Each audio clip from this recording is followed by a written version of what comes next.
A Fan. That's his thing. That's beautiful. Isn't that great? An Odyssey Sports Station. Now, from the George McCoy at Warren Allen Sports Desk, a Sports Center update on 1080 The Fan. Brian Buckley with this SportsCenter update. First on The Fan, some stunning news in the association today as the New York Knicks have fired head coach Tom Thibodeau after the team's loss to the Pacers in the Eastern Conference Finals. Thibodeau signed a contract extension with the team just 11 months ago through the year 2028. The franchise will still be on the hook for $30 million. On the diamond, the Mariners opened their final series of a 9-game homestand, and they begin a 3-game set with the Orioles tonight. George Kirby still trying to find his best stuff as he takes them out, sporting an 11.42 ERA. Tomoyuki Sugano toes the rubber for the O's. First pitch from Soto at 6:40. Quarterfinals today on the clay courts in Roland Garros. In the men's bracket, Lorenzo Musetti ousts American Francis Tiafoe in 4 sets. Meanwhile, tournament 2 seed Carlos Alcaraz crushed American Tommy Paul in straight sets. In the women's bracket, 1 seed Arina Sabalenka advanced in straight sets this morning. She'll have to get by 5 seed and 4-time French Open champ Iga Swiatek to advance to the finals. And 79 players and coaches on the National Football Foundation's Hall of Fame ballot for the 2026 College Hall of Fame class. Former Oregon Duck running backs Jonathan Stewart and Kenyon Barner both landing on that ballot. More sports scores and stories in 30 minutes. I'm Ryan Buckley at the George McCoy at Warren Allen Sports Desk. Hurt and missing work? Insurance companies acting like jerks? Don't call your mom. Call George McCoy at warrenallen.com. The Fan Merch Locker has a new black 1080 The Fan hoodie, as well as classic long and short sleeve tees. Get yours now at 1080thefan.com. If you can find the time to explore the mind of a stripper, then you can find the time to spend with your actual family. Primetime with Isaac and Suk. Damn! What they on? All steroids and no carbs? Them some thick-ass kids. This is Primetime. We're not like you. We're grown-ups. Your source for the best in local, regional, and national sports. Oh, my goodness! Here are Isaac Ropp and Jason Sakanik with Primetime on 1080 The Fan. Hey, what it do? Hold on. Ahoy! Boy, What's that snuck up on me. Yeah, sure did. I wasn't prepared. It's 3 o'clock. I don't know how you weren't prepared. But Well, I know how I sometimes- wasn't prepared. Well, it's because Dusty was in here. Lack of this guy- preparation. Can we talk about this new boss of ours? We can. He's being a bit of a pill right now. I'll tell you what, he is starting to put the drop the hammer. Yeah. I think he's already secretly worked with him and Buckley are working to behind the scenes to put the kibosh on things. Don't put me on Dusty's No, side of I'm this putting matter. you on. Look, we already know what's going on. Dusty has already decided to end run and realize the weak link, much like your marriage, is one Ryan Buckley. Jeez, I'm Wow. catching it early. Yeah. God. Yeah. Like I 90 think we all know. seconds in. I think we all know that in a relationship, Buckley can be had. Buckley can be bullied, and I think Dusty realizes this. And you know, there's a wife, and then there's the work wife. Yeah, Buckley's about to become Dusty's work wife. That's where this is going. Wow. Yeah, he's Well, you working. know, He's I working didn't think behind all the that was scenes. afoot today. Can I add another thing in play? Oh, please. Add another thing to the Hopefully, it's a shot at Buckley. log on the fire. Sure. Well, it kind of is because Buckley wants to Nice. go for that midday slot. I know. So he has Yeah. he has an interest in Yeah, sucking he's up doing to Dusty, doing the bidding at this point. you know, Doing all these the guys. bidding. Buckley's a real succubus in there, doing God knows what. The Sharks are swimming around. Oh, I know. The Sharks are circling. Yeah. You got Joe today, Patrick yesterday, Luke last week, Schultze's coming up. Buckley, I think he's on there tomorrow. Look, it's only a matter You of got time Orton. before someone gets shanked. Or wait, Orton? Kyle Orton? Kyle Orton. Kyle Bears Orton. quarterback Kyle Orton? Yeah, he's trying Cowboy out. Bob Orton, like with the old cast. I think his kid's like a big time wrestler I now. mean, Ortner. You Orton. got him. Yeah, And he's all these a lot of people. bunch of vultures. It's happening. And we got a rat in the nest already. Buckley What conspiring. are you talking about? You know what I I'm was talking approached about. by the boss today because I was the first one in the building Listen. of us three, and I was told that Yeah. You know what's interesting? one of our programming decisions, nay, my programming decision yesterday around the beginning of the In Yeah. the News See? segment. Yeah. Yeah. Well, listen. Yeah. Not secret. What is the Bible called? Secret combinations, little whispers and so now we come in and Buckley's having powwows with the boss. See how it is. Actually, the boss was having a powwow with Isaac, and I came over and third wheeled that thing. Mm-hmm. Yeah, you know the thing about Dusty now, him being the boss, Yeah. is he didn't used to have to worry about our show. No, and now he does. But now he does. And so I think he listens quite differently now Oh, sure. than he did not even 2 weeks ago. No. And what he did not like yesterday, He said he thought it was hilarious. Well, but what? Yeah, but see, of course he did. But that's not his job anymore. Yeah. Just because he thinks something's hilarious is neither here nor there. It's not what he thinks. No. What he doesn't like the bee montages. No. And that is what Buck plays when I'm late coming back from the break when sales doesn't sell a damn spot. And in my defense, I think that was only about 60% B drops and 40% other fun Isaac drops. You see how I blamed it on sales in there? I like it. I've just Yeah, spread the blame around. Yeah. And Leave me out pointing of it. fingers at sales. So sales doesn't sell any spots. I go to the bathroom. I don't get back in time to start the segment. He plays B drops. There's and some it's- beautiful Christopher Cross playing. You're leaving that out. Yeah, the eulogy. Remember that? It was beautiful. I enjoyed it. And I felt emotional about it. And he this is the first time it took Dusty less than 2 weeks to cite the dad in the car with the kids. Yeah.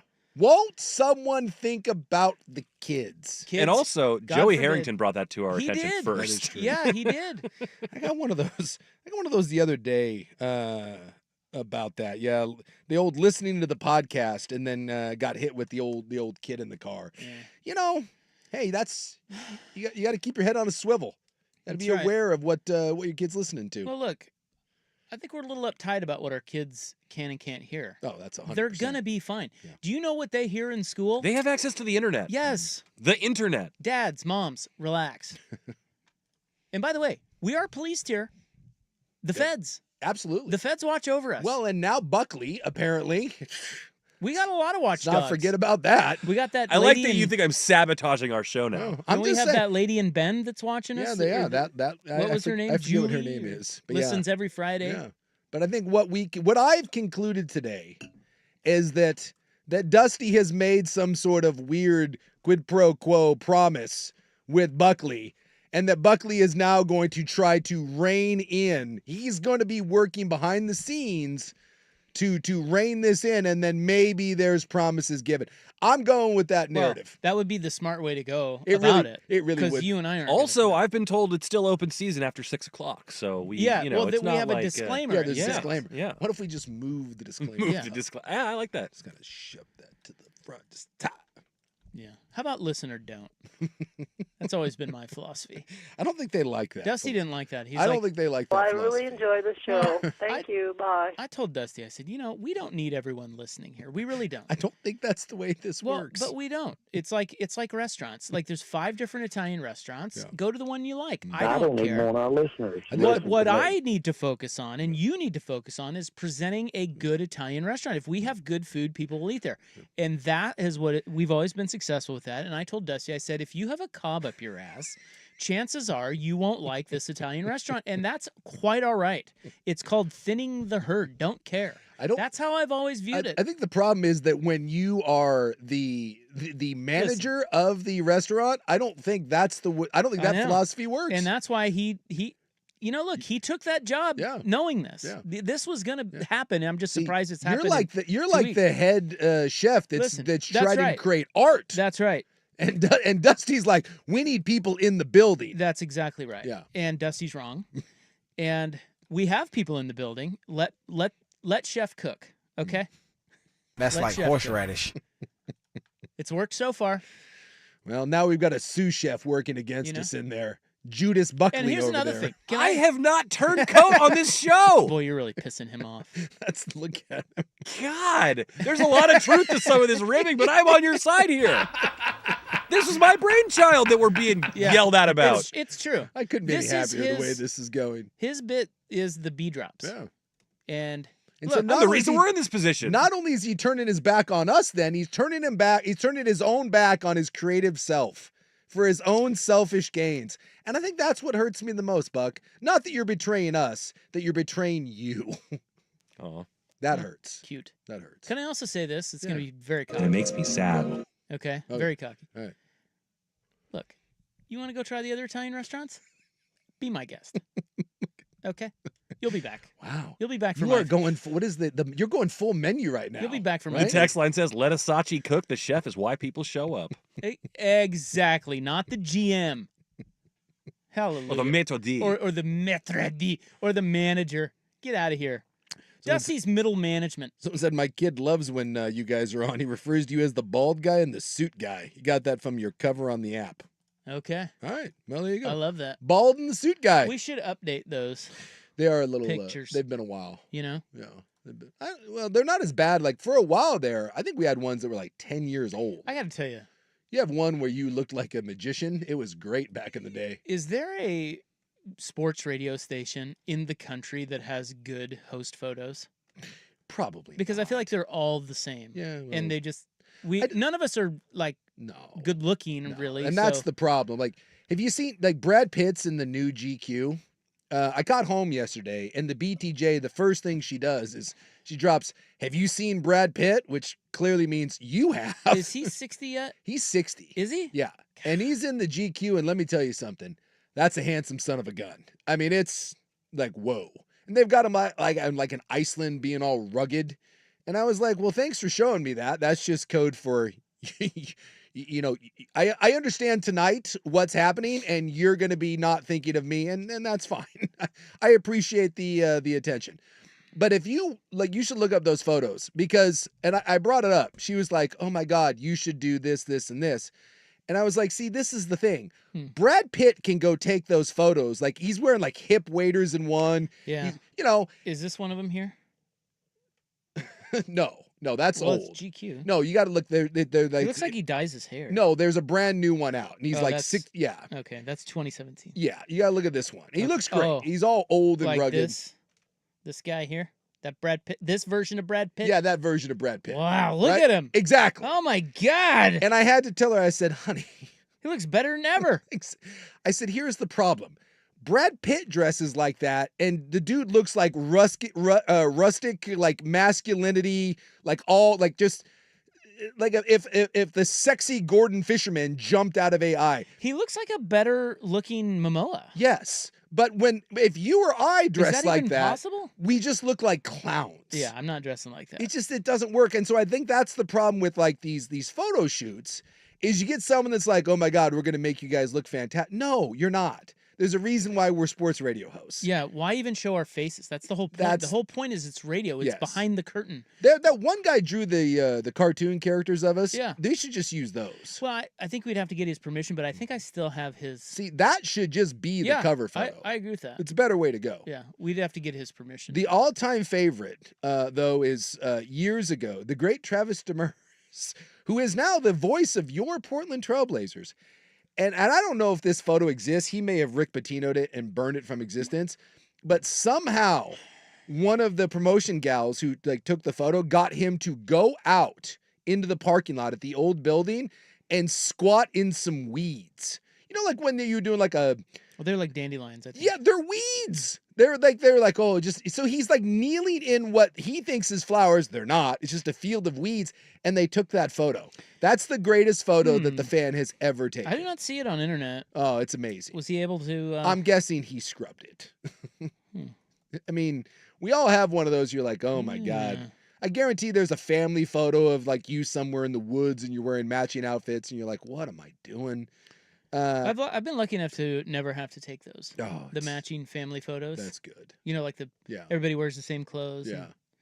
I don't have one of those. I think there might be, and I don't know if this is still in existence somewhere, but when I was a senior in high school, like me and my girlfriend were both like high school All-Americans. She was a basketball player, played at Oregon, and we had to wear, I think we wore like our all-state jerseys. And like for her senior photos, I got roped into it, and we're like laying down, like facing each other, like, you know, with our hands like on our chin, wearing softball poses. It's the worst thing I've ever done. Like if I get to the other side and I'm being judged for my life, and they're like, what are you most like ashamed of? It will be that photo. But, you know, when you're like a weird, awkward high school person and someone's willing to touch you, you're like, hey, what do you want me to wear? You want me to wear like this? You want me to wear a football jersey and then like lean on some like furniture? Sure. But when you look back on it, oh my God, it's brutal. It's absolutely brutal. Well, ladies and gentlemen, there's your opening seggy. Yeah. Buck and Souk are fighting. Well, I think it's all against Buck at this point. Yeah, he's made me an enemy for no reason. There's a snake in the... I'm an ally, Souk. I'm not against Buckley. I'm with Buckley, and I don't want him to see I don't want to hear him on the middays. Have they got you too? Is that what's happening now? They've gotten to Rop. Who's our new producer if he leaves? I think Schultze. All right. Well, I mean, I love Schultze, but Problem is, Schultze would end up murdering you. I want my buck. Yeah. Well, we It love makes that. me I sad. need my buck. See? Come on. That alone. You know. And that. Although that was me, I think. Okay, well, good. Great show. Let's go. We're done? Yep. All right, time to. See you guys tomorrow. Hey, good talk. Now watch this drive. Let's get out of here. I'm gonna Now go. watch Look, your I'm gonna stride. go look at photos of Brad Pitt now. Um, I'm telling you, you should look I'll at tell you all what, that dude. Look at the whole series of them. They Listen. just get better and better. can I just say one thing about that? You got tingly, didn't you? No. Yeah. But if you told me Yeah. that at 60 years old Brad Pitt Mhm. was going to do a GQ photo shoot, Mhm. I would think nothing other than, oh my God, he's going to look amazing, because he wouldn't do it Yeah. if If he- they didn't yeah. make him look. I mean, he's good looking anyway, but Sure. you know what I mean? Yeah. Like I think what you're saying though about him is the cool thing is, and this is good for guys like you and I who are aging gracefully and not dyeing our hair or Yeah. anything. He didn't go all He Hollywood. did, you know, he's He's got aged. gray beard Yep. and he's Wrinkles. And, yep, yeah. and that's He's one of the few Hollywood people that didn't That's go great. plastic. Now- he actually is aging, but he looks incredible. he looks incredible because he's that handsome. Yes. You and I, Now. not as much, Not so so we're much. missing that part of it. Yeah. But you know, And that's what I was trying to It's tell encouraging. the missus when I got home. Because instantly she's like, well, why don't we get this for you? And I'm like, because it's just going to be a disappointment. Yeah. Because you think I'm going to put on those hip waders and that watch cap and I'm going to look like Brad Pitt. And I'm not. I'm just going to look like this, just in silly, like, tall boots. I can't wear tall boots. Brad Pitt can. I'm not Brad Pitt. I can do the wrinkly gray part. I got that thing down like perfectly. well, my wife always says that men age much better than women. Well, we're allowed to age, and Yeah, that's well, and she thinks that, you know, if as long as you're taking care of yourself a little bit, Yeah. as men get older, it's more regal. It's more Graceful. yeah. It's like, wow, you Yeah. you look older, but you look good. You Silver know, fox. whereas women are not allowed to. yes, and that Look stinks older. because Yeah. some women that do go natural, they look amazing. Like look at Helen Mirren or Yeah. I mean some of the but like there's such societal pressures that a lot of them end up going. Have you seen like Bezos's wife? No. Oh my Yeah. God! Is that his wife or they? I think they're or engaged or Lauren something or other. Sanchez? Who was a beautiful older and by the way, kudos for Bezos for actually getting someone that's like somewhat age appropriate. But dude, she went She's- hard into she's, the plastic stuff. She's 55. Yeah, and it's How a old's rough. Bezos? I think he's like 60 something. So he 61. didn't do the 22-year-old. He went with someone like, you know what? Keanu Reeves is one of my favorite people on the planet. And I like every time I see an interview with that guy, it makes me fall in love with him more. He's 60. And he's in his 60s and he's been in a long-term relationship with a gal that they keep pretty private, but they're out together and photographed. And he says he's heartbroken for her because people drag her because she looks like a 60-year-old woman. Like a normal 60-year-old woman, normal not a 60-year-old woman. glammed She's up, very plastic pretty, out. but she does not look Hollywood. And he gave an interview and he goes, "What do you want me to do?" He's like, "Are you kidding me?" He's like, "This is the most amazing woman I've ever met. I think she's extremely beautiful, and she's aging just like me." He's like, "Do you think I look like I did when I was 20?" But in Hollywood, you're not allowed to do that. If you're a 60-year-old guy, everyone wants you to date a 20-year-old girl. But if you're a 60-year-old woman and you date a 20-year-old guy, then like they make fun of you. So the double standard for women in I feel bad for women in general, but especially women in the limelight, that they're not allowed to be old. It's okay to get a wrinkle. It's okay to have a gray hair. We're the kings of wrapping up a segment and giving you 5 more minutes, which we've done again. Let's start with headlines. We have a firing in the NBA. Surprise. Guess whose fault it is the Knicks didn't make the finals? Buckley's. Probably. Should be. That's next on The Fan. The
Hee hee, Magic Johnson. What have we done with innocence? Primetime with Asachi and Suk on 1080 The Fan. The great fighters of the food. I do so love Dave Grohl. What is a Foo Fighter? Or what's the basis of It's the an band? old term for like aliens, like UFOs. One in 10. Is this? Can I say this is their best song? bold This is a move. jam. The intro is so iconic with the start and stop. See, I'm gonna. I hate to do it, but I'm that like douchey guy that will pick like an album cut. Yeah. From Well, the that's Foo okay. Fighters. But Well, it's like when you. I don't deep know much cut. of their catalog, but Yeah. that's a great jam. tune. Well, the reason why it's the Foo Fighters, he was reading a book on UFOs, and he wrote a bunch of these songs when he was still in Nirvana, and then after Cobain died, and he was kind of embarrassed, so he recorded all of the songs by himself. He played every instrument himself, and so that first Foo Fighter albums it's Dave Grohl. He's on guitar, guitar, drums, and sings, and he thought it would be weird if he tried to release an album as the drummer of Nirvana, Dave Grohl. And he didn't have a band, so he made one up. And he said, "Oh, we're the Foo Fighters." And then he went out and recruited a band. And that's kind of how that whole thing happened. And yes, that is a great tune. It's a jam. And in my humble opinion, one of the truly great, certainly American, but just like hard rock bands of all time. They're amazing. So we've got big news out of the NBA to Dizzle. It kind of came out of nowhere. Yeah, like no one saw it. I wasn't expecting this. Why? I mean, I always think like it's one thing if you or I don't expect it because it's not like we have our ear to the world of the NBA. That's true. on I'm not a daily- Knicks insider. No, but I was listening to like a lot of the talking heads from I mean, I was flipping around the dial to a bunch of the national stuff, What is and color? none of the national guys. None of the New York reporters had it. In fact, I heard the exact opposite. I guess like in the first round of the playoffs, people were asking like Jalen Brunson, like if Tibbs is the right guy. And he was like, what do you, of course. Oh yeah. I didn't say it. I have to say it because Yeah. maybe somebody's like, what the hell are they It's talking the about? news. Yeah. Tom Thibodeau got fired today. Yeah. Coach of the Knicks. Well, did you see? So they signed him to an extension, a $30 million extension In July. that 11 has months not ago. kicked in. Yeah. They fired him before his extension So what kicked happened? in.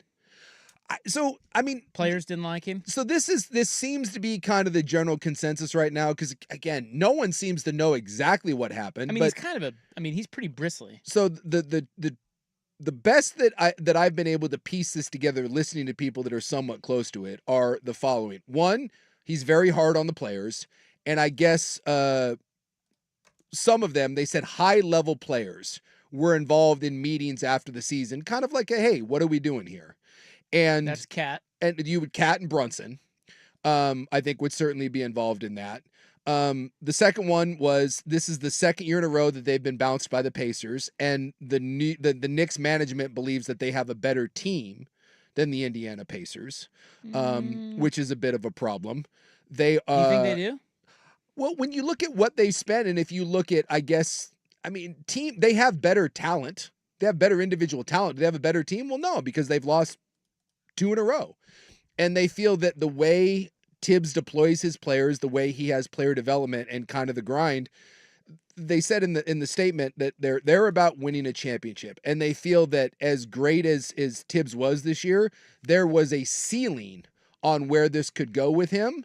And so when they looked at that and they, it wasn't enough. And so they've decided to move on, and money obviously isn't an issue because you just flushed $30 million down the toilet. Well, in the NBA, we all know that if there's one guy that's going to take the fall, most of the time it's going to be the coach. Yeah. Because the players, they're guaranteed deals and they aren't getting fired. It's a players' league. Yes. So coaches fall on the sword a lot in this league, even good ones. And so maybe it was just that. I mean, he's a tough guy to deal with. He's admitted that. He's obviously very miserable. Look at him on the sideline. He's miserable. Yeah.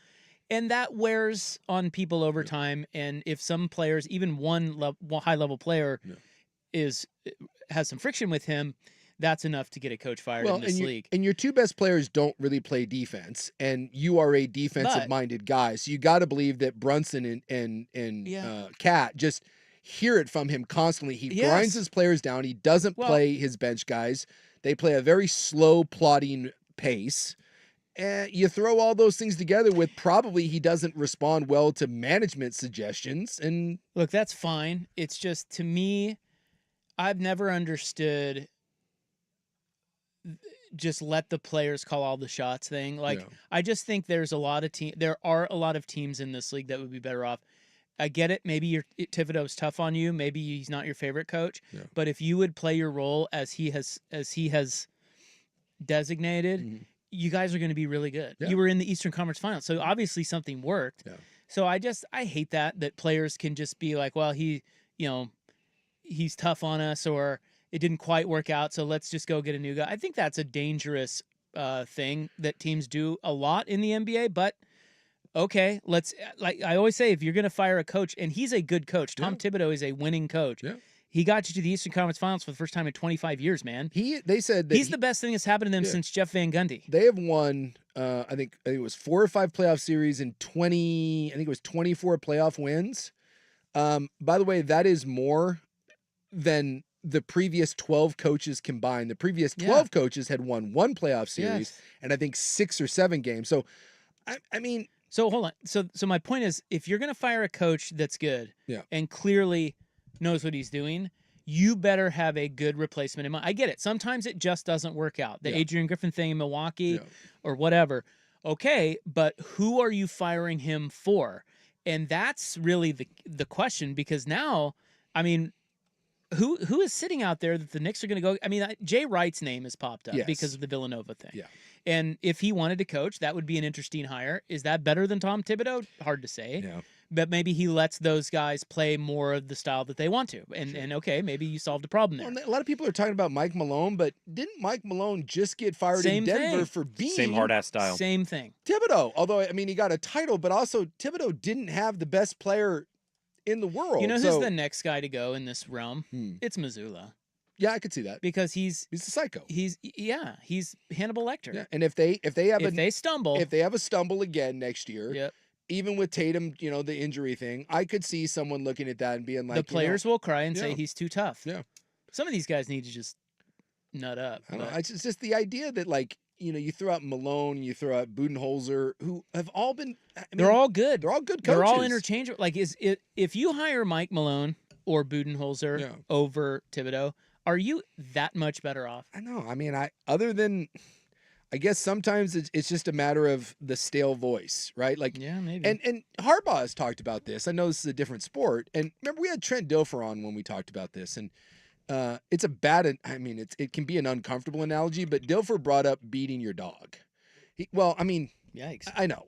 I don't know if you remember this, but he said you can get a dog to listen to you by whacking it. You just can. Like, they're eating the dog. And we've all seen it. We've seen the dog that is afraid of you, and it will do what you want it to do because it's afraid of you. But I love cows. That dog will never really listen to you, and there will never be a real loyalty. And he brought up football coaches this way, and that was the old school mentality of, you are going to be terrified of me. I am going to be heavy. It's the Bob Knight of the world.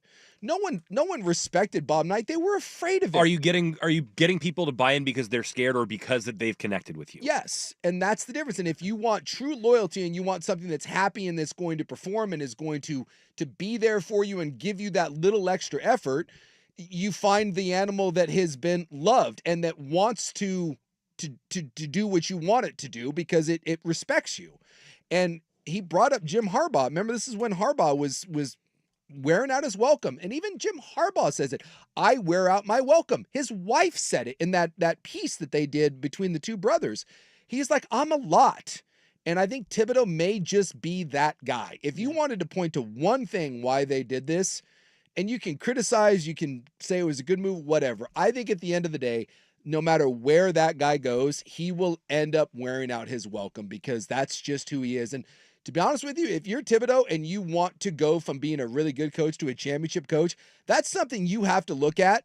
Like, because what's going to happen is people are going to be like, well, this is ridiculous. He was the best coach they've had. And, this is completely unjust. And all of that may be true, but two things can be true at the same time. And Thibodeau will never be viewed as an elite coach if this is everywhere he goes, this is how it ends. That's on you. Yeah. No, I think some of that's fair. I mean, if you look at the two best coaches in the league right now, they're Eric Spoelstra and Steve Kerr. And what do they have in common? Players respect them. They're people. They can relate to people. Yes. They're, in addition to their basketball acumen, they can get people to do what they want them to do without being like Tom Thibodeau or Mike Malone. And I do think there is a difference that guys like Thibodeau, or there's just a blind spot that guys like Thibodeau, he's not going to change. This is who he is. This is who the Knicks knew he was this when they hired him. I mean, come on. He's always been like this.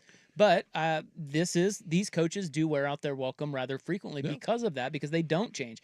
But you look at Spoelstra and you look at Kerr, man. Those are the unicorns, though. There's the reason those are the longest tenured guys. Yeah, and that's very true. It's like they don't just grow on trees, but it's got to be really hard to find a coach in the NBA, because you do get guys like Tibbs who are wonderful X's and O's guys, but players hate them. They're lacking that relatability, kind of get everybody on the same page factor. And whether you like this or not. But on the flip side, you probably have a lot of guys who can relate to players and their players, coaches, the Mo Cheeks and they love them. Yes, exactly. They know they have the pedigree because they played and the players like them, but they can't coach a lick. And they can be outcoached at any given point, which is crucial. It's really when it comes hard to big games, playoff series. You know who's interesting to me in all of this is Rick Carlisle. Yeah, because Carlisle's beat Thibodeau back-to-back years.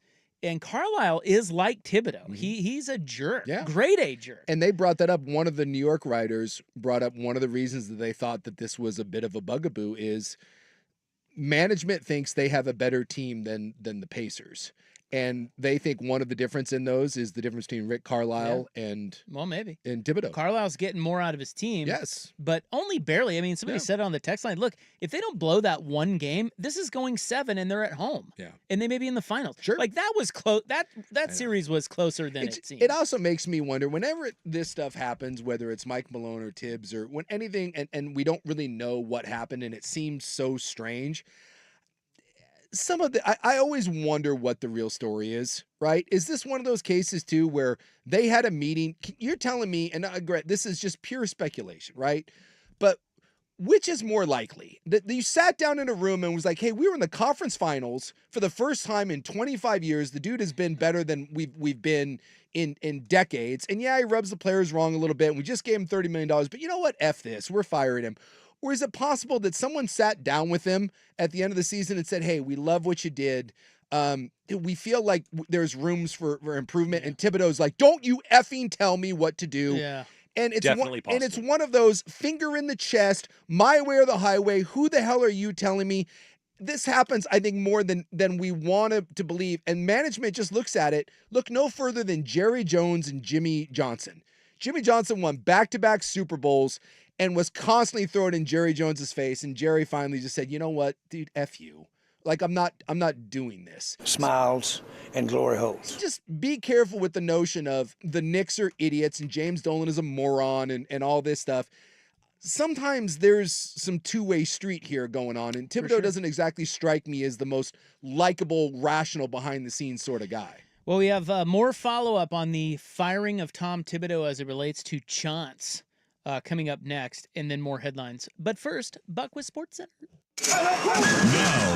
Now, from the George McCoy at Warren Allen Sports Desk, a SportsCenter update on 1080 The Fan. Ryan Buckley with this SportsCenter update. First on the Fan, stunning news in the association today as the New York Knicks have fired head coach Tom Thibodeau after the team's loss to the Pacers in the Eastern Conference Finals. Thibodeau signed a contract extension with the team just 11 months ago through the year 2028. The franchise will still be on the hook for $30 million.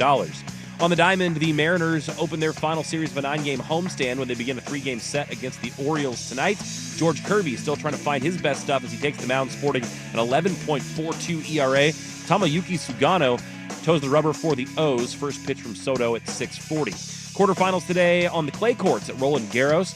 In the men's bracket, Lorenzo Musetti ousts American Francis Tiafoe in 4 sets. Meanwhile, tournament 2 seed Carlos Alcaraz crushed American Tommy Paul in straight sets. Musetti and Alcaraz will meet in the semis. And in the women's bracket, the 1 seed Aryna Sabalenka advanced in straight sets this morning. She'll have to get by 5 seed and 4-time French Open champ Iga Swiatek in the semis to advance to the finals. 79 players and coaches on the National Football Foundation's Hall of Fame ballot for the 2026 College Hall of Fame class. Former Oregon Ducks running backs Jonathan Stewart and Kenyon Barner both landing on that ballot. Former Oregon Duck defensive tackle Haloti Ngata is one of 18 players inducted in the 2025 class. More sports scores and stories in 30 minutes. I'm Ryan Buckley at the George McCoy at Warren Allen Sports Desk. Hurt and missing work, insurance companies acting like jerks. Don't call your mom. Call George McCoy at WarrenAllen.com. Jump back to earlier parts of your favorite fan shows on the Odyssey app. The only way to rewind Portland's sports leader.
On 1080 The Fan. Okay, so the other thing that the Tibbs firing means is that Chance Billups moves up the longest tenured coach ladder. That's like he can't, is this just the way we are in the NBA? Yes. Like if you've been there for like 4 or 5 years, Yes. we're like, oh my God. Well, first of all, I'd like to report to you that there are only 2 coaches who were in place before COVID. Only 2. 2. 2. Spoelstra Yep. and well, who else? Spoelstra and who am I missing? Kerr. Oh, duh. Hello. Yeah. Steve. So those 2, then you had COVID. Mhm.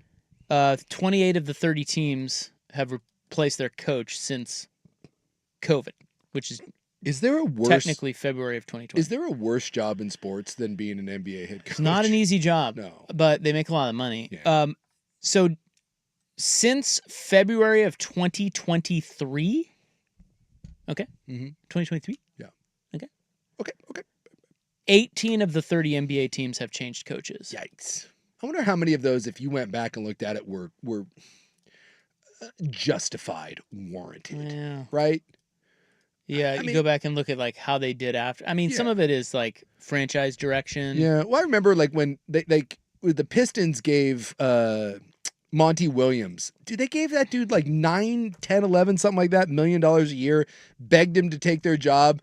And then like a year later, they're like, yeah, go away. Like just like stuff like that's ridiculous. Like when you have 1 year and you given a bad roster, I even say this in the NFL. Like, I mean, I understand that sometimes you look at something and you're like, hey, this just doesn't align. And maybe there's something to you just amputating a dying limb. But how are you supposed to know after a year or two with a bad team if that guy is the answer or not? It's like Coach K talks about this all the time, like on the coaching ranks. He goes, dude, I would have, in today's world, I would have never become a head coach.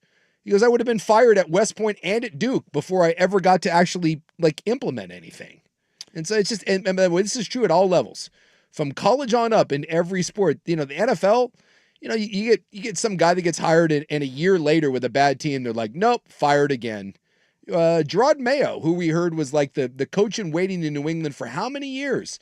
Dude gets handed the worst roster in the NFL, and they fire him after a season.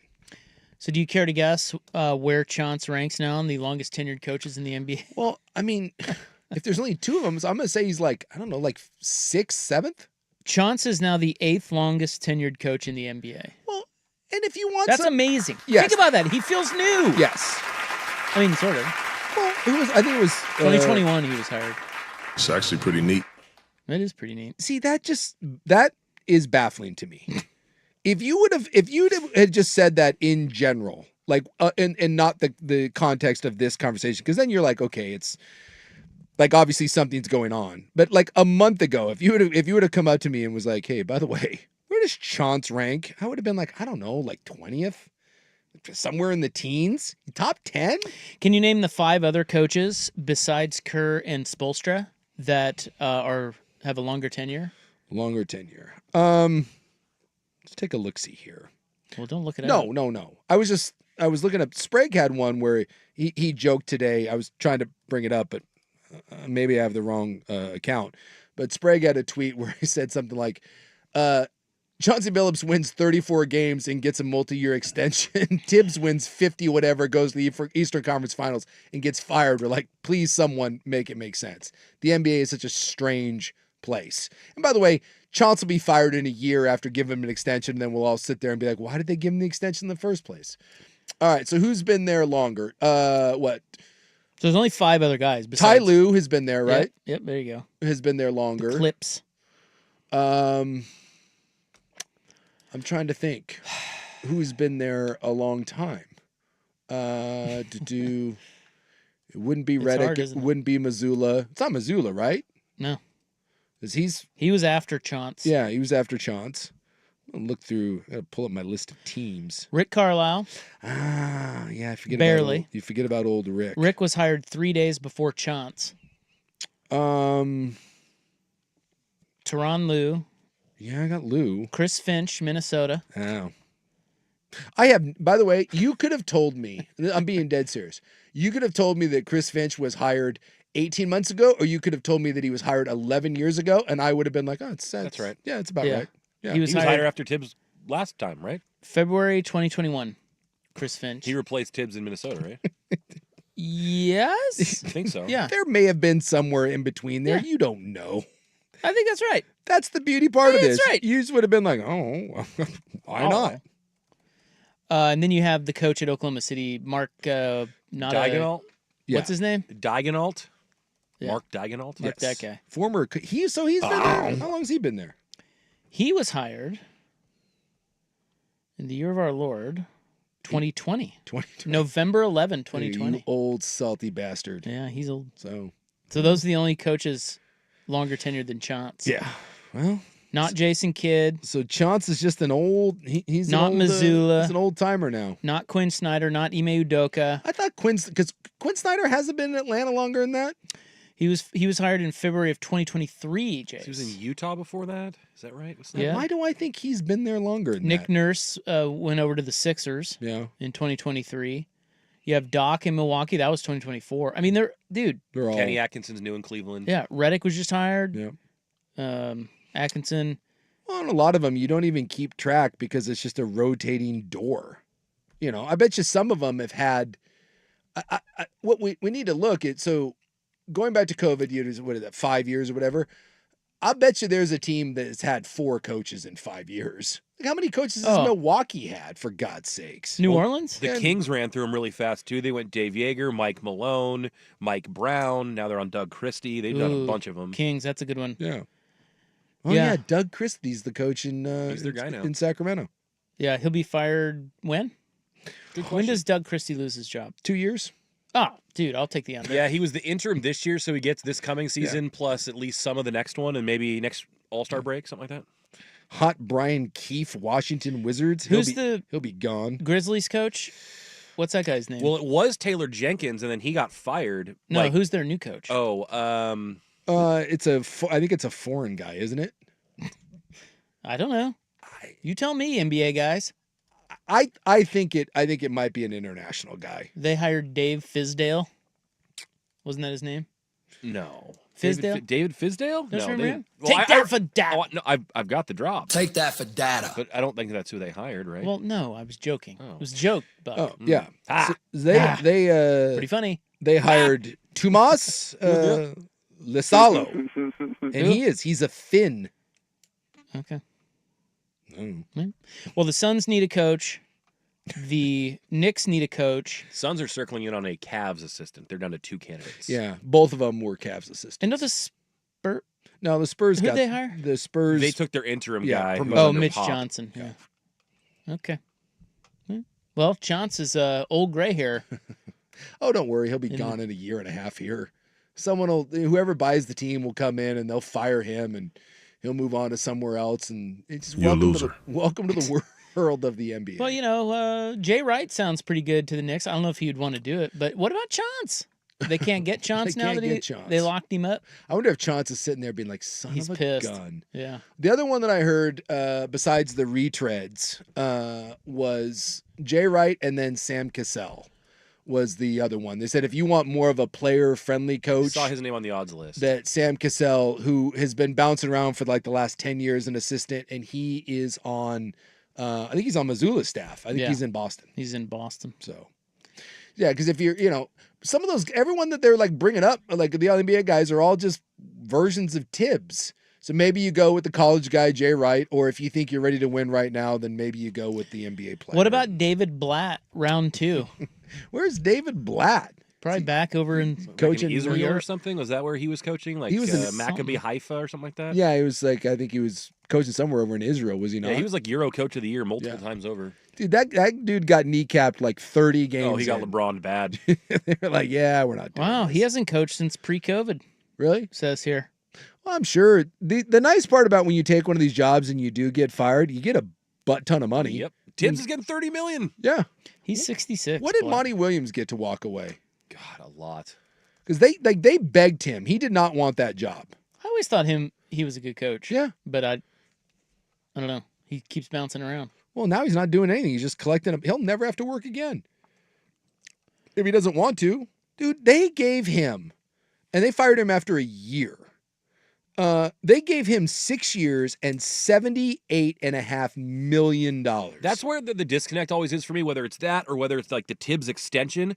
What is changing in a year? If you thought that guy was going to be here for 6 or 7, you really found out that he's not the guy you wanted just a year into that? I would it's give so weird. anything to have been there when they told Monty Williams that he was fired.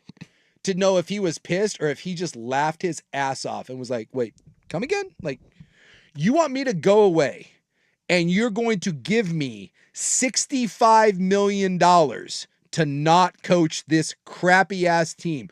Cool. That's the Charles Barkley's making those rounds. Yeah. He said he signed, he's got like 7 more years on his deal.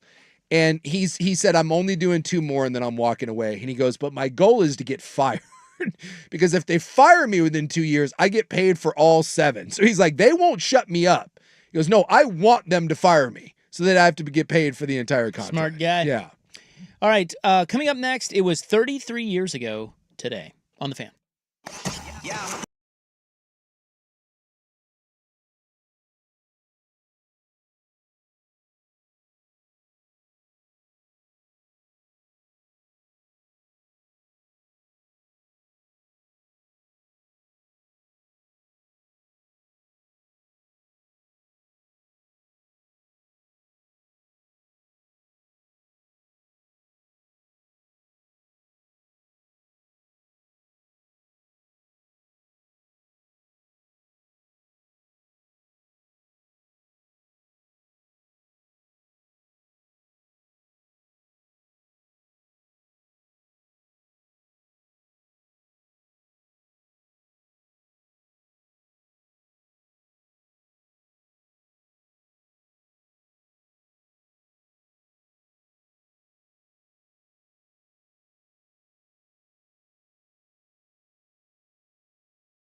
Well, I saw this on SportsCenter this morning, that it was 33 years ago today that Michael Jordan hit 6 threes in the first half against your Portland Trail Blazers. Yeah.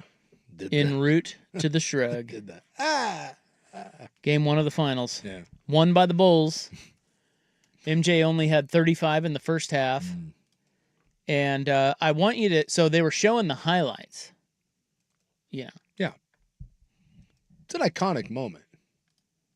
Nike made T-shirts over that. If you like, by the way, Phil, way to go taking shots. There's a series of shirts that had the flight Jordan logo, and then on the back it was a bunch of roses, and it was like it said like the Michael Jordan apology tour 1992, and it said sorry Portland. Like they're taking shots. Well, look, they never miss a marketing opportunity. No. At Nike. Look, it was well played, but it's for Phil. It was a little. It's kind of cheap, a little short-sighted there. Well, but Phil. he's not. I mean, Oh, come on, he's a native. I think Jordan was good for his business, though. Greatest endorsement deal of all time. If you saw the shot, like they showed the highlights of it, and my God, he was wide open. Yeah. On all 6 of them. Yeah. Seemingly.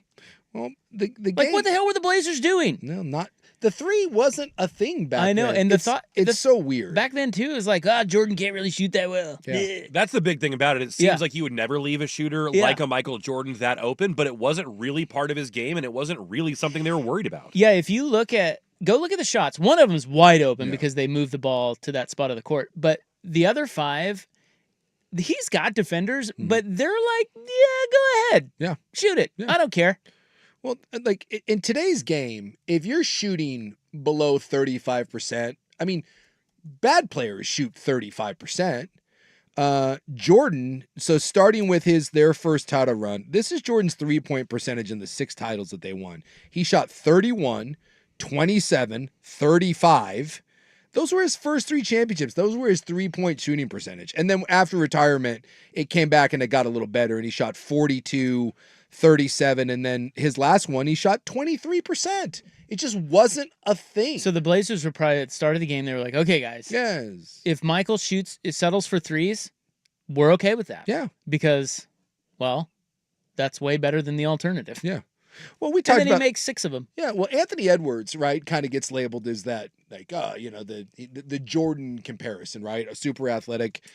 And then this year, over half of his field goals were 3-point attempts. Here is Jordan again during their run. This is the 3 points attempted. He attempted 1.1, 1.3, 2.9, 1.9, 3.2, and 1.5 in their championship seasons.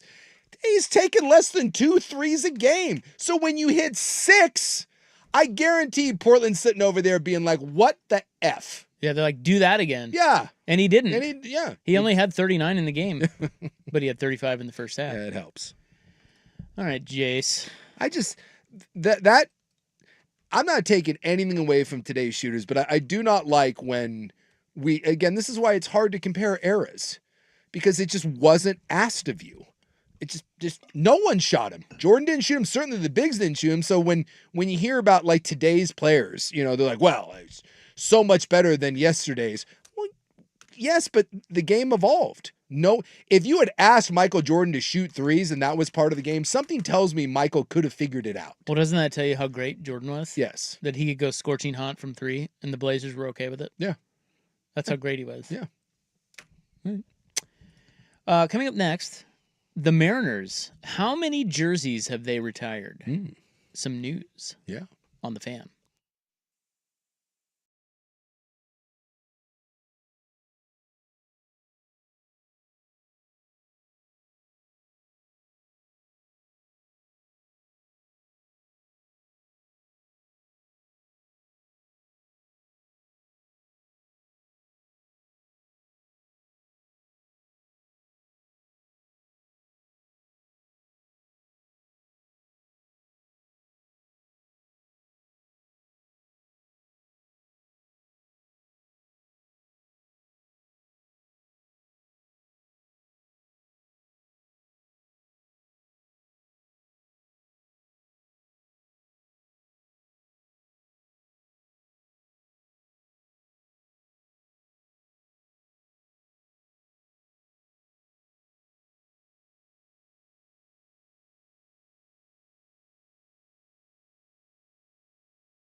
Now, from the George McCoy at Warren Allen Sports Desk, a Sports Center update on 1080 The Fan.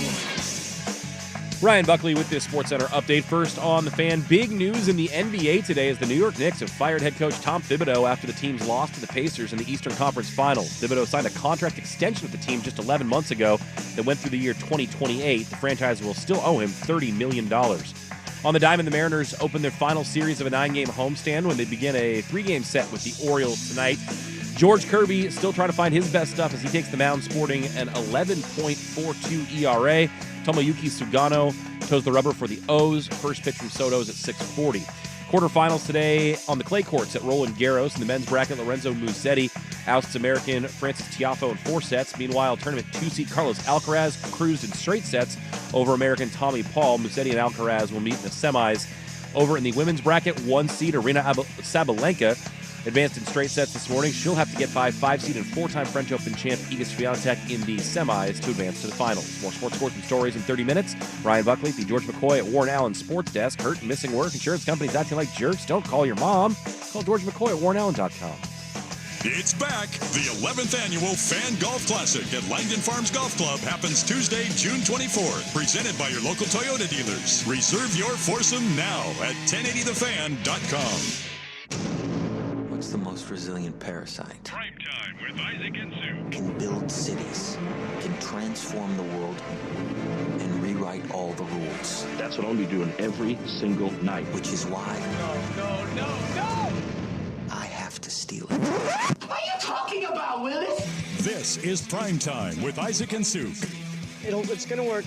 It's passable, okay? This isn't terrible. The best in local, regional, and national sports. With no hidden agenda. Primetime with Isaac and Sue on 1080 The Fan. All right, nice heavy long. What's going on? It's Rob, Suk. It is Jack Caglione night tonight. More of into the Ronnie, I always butcher his name, Murcio for the Mets. We got one of our big prospects coming up as well. So Jack Caglione is, you may remember him. He was the, for Florida. So Florida did not win the College World Series. They went to the final, though, right? Yeah, they lost to LSU in the final. Just in 2020, I guess it would be 2023.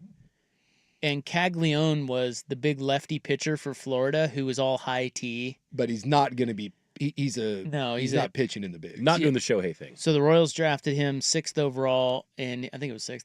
And he is already ready. He has burned a hole through the minor leagues, and he is up tonight. And that son-bitch is DHing. So 2 home runs minimum, right? 2. Well, I said to Buckley, bet on Caglione 2 home run debut, maybe 3. And he said, well, wait a minute. Has anyone ever hit 3 home runs in their major league debut? The answer to that is no. So now it's However, now it's 3. There are players who have hit 2 home runs in their major league debut. Did you know that? Did you know that? Well, I would assume that someone would have. Not until recently. Trevor Story did it. Okay. J.P. Arencibia. Remember that name? Really? No. He did it. I don't catcher, right? Yeah, I think he was a catcher for the Blue Jays? Marlins.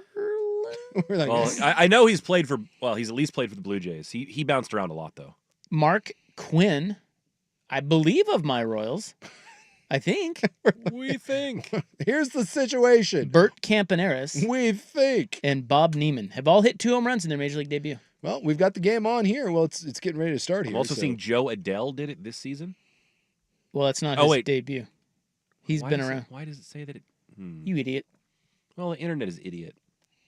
Anyway. Well, and sometimes it's weird too, because remember guys like Trout come up and then they go back down, and so that it'd be your first appearance no matter what. Well, right? you were saying during the break, it's cool when they bring up the hotshot rookies. Yeah. It is cool. Yeah, it gives you a little juice. You want to watch them. Maybe they turn into Bobby Witt. Maybe they turn into Jackson Holiday, who came up with all this fanfare. And God, he couldn't hit 200 last year. But it's fun. Like, you get the Skeens of the world. Yeah. Like we saw it with him recently. Yeah. And I mean, when franchises who've been fledgling have, and not that the Royals have been, but who have that high pick and then that person burns their way through, it is an exciting thing for the whole fan base. Well, I just think it's fun in general. Like I said, this Mauricio guy for the Mets, a couple years ago, they brought him up and he was good, and then he blew out his knee.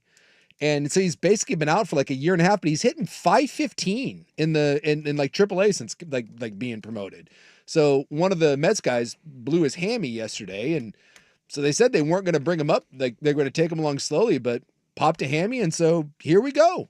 And it just adds a little extra juice. The Mariners just called up someone, and he had a game-winning hit. Cole Young. Yeah, Cole Young. And it wasn't much of one. He dribbled her down the line, but it won the game in extras. Yeah, the Mariners are starting to bring up some of the names you've heard over the years, like Hancock's up, I think, pitching, and Cole Young just got called up. I thought there was one other guy. That's fun when you're... Cal Raleigh can't be stopped. No, I mean, he's in MVP, sort of territory here when you start looking at his numbers. But remember when, like, I don't know, like De La Cruz came up with the Reds? Like, that was like all of a sudden, like, why would you watch the Cincinnati Reds? But it gives you a reason to watch. Spencer Steer is why I'd watch him. Spencer Steer? Former Duck. Former Duck. So the Mariners have announced that they are retiring Randy Johnson's number. Even though they've already retired it. What? Yeah. But not for him. Oh, well, yeah. The Mariners only have like 3 retired numbers, and Randy Johnson's number is one of them. What? Yeah.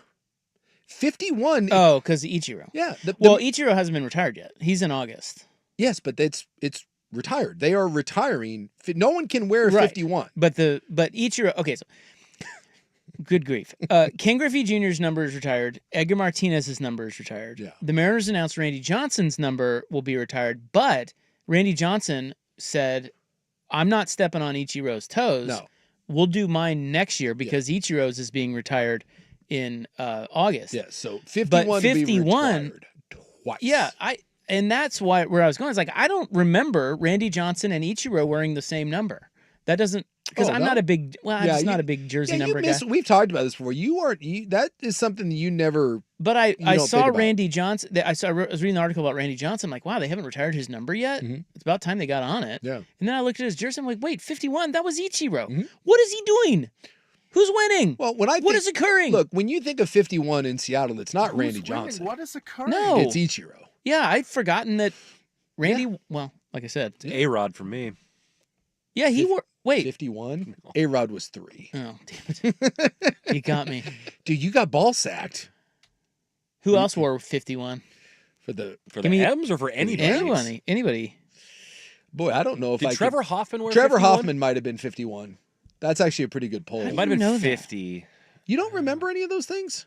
I just told you I don't remember those things. Yeah, Dick Butkus, 51. Oh, yeah.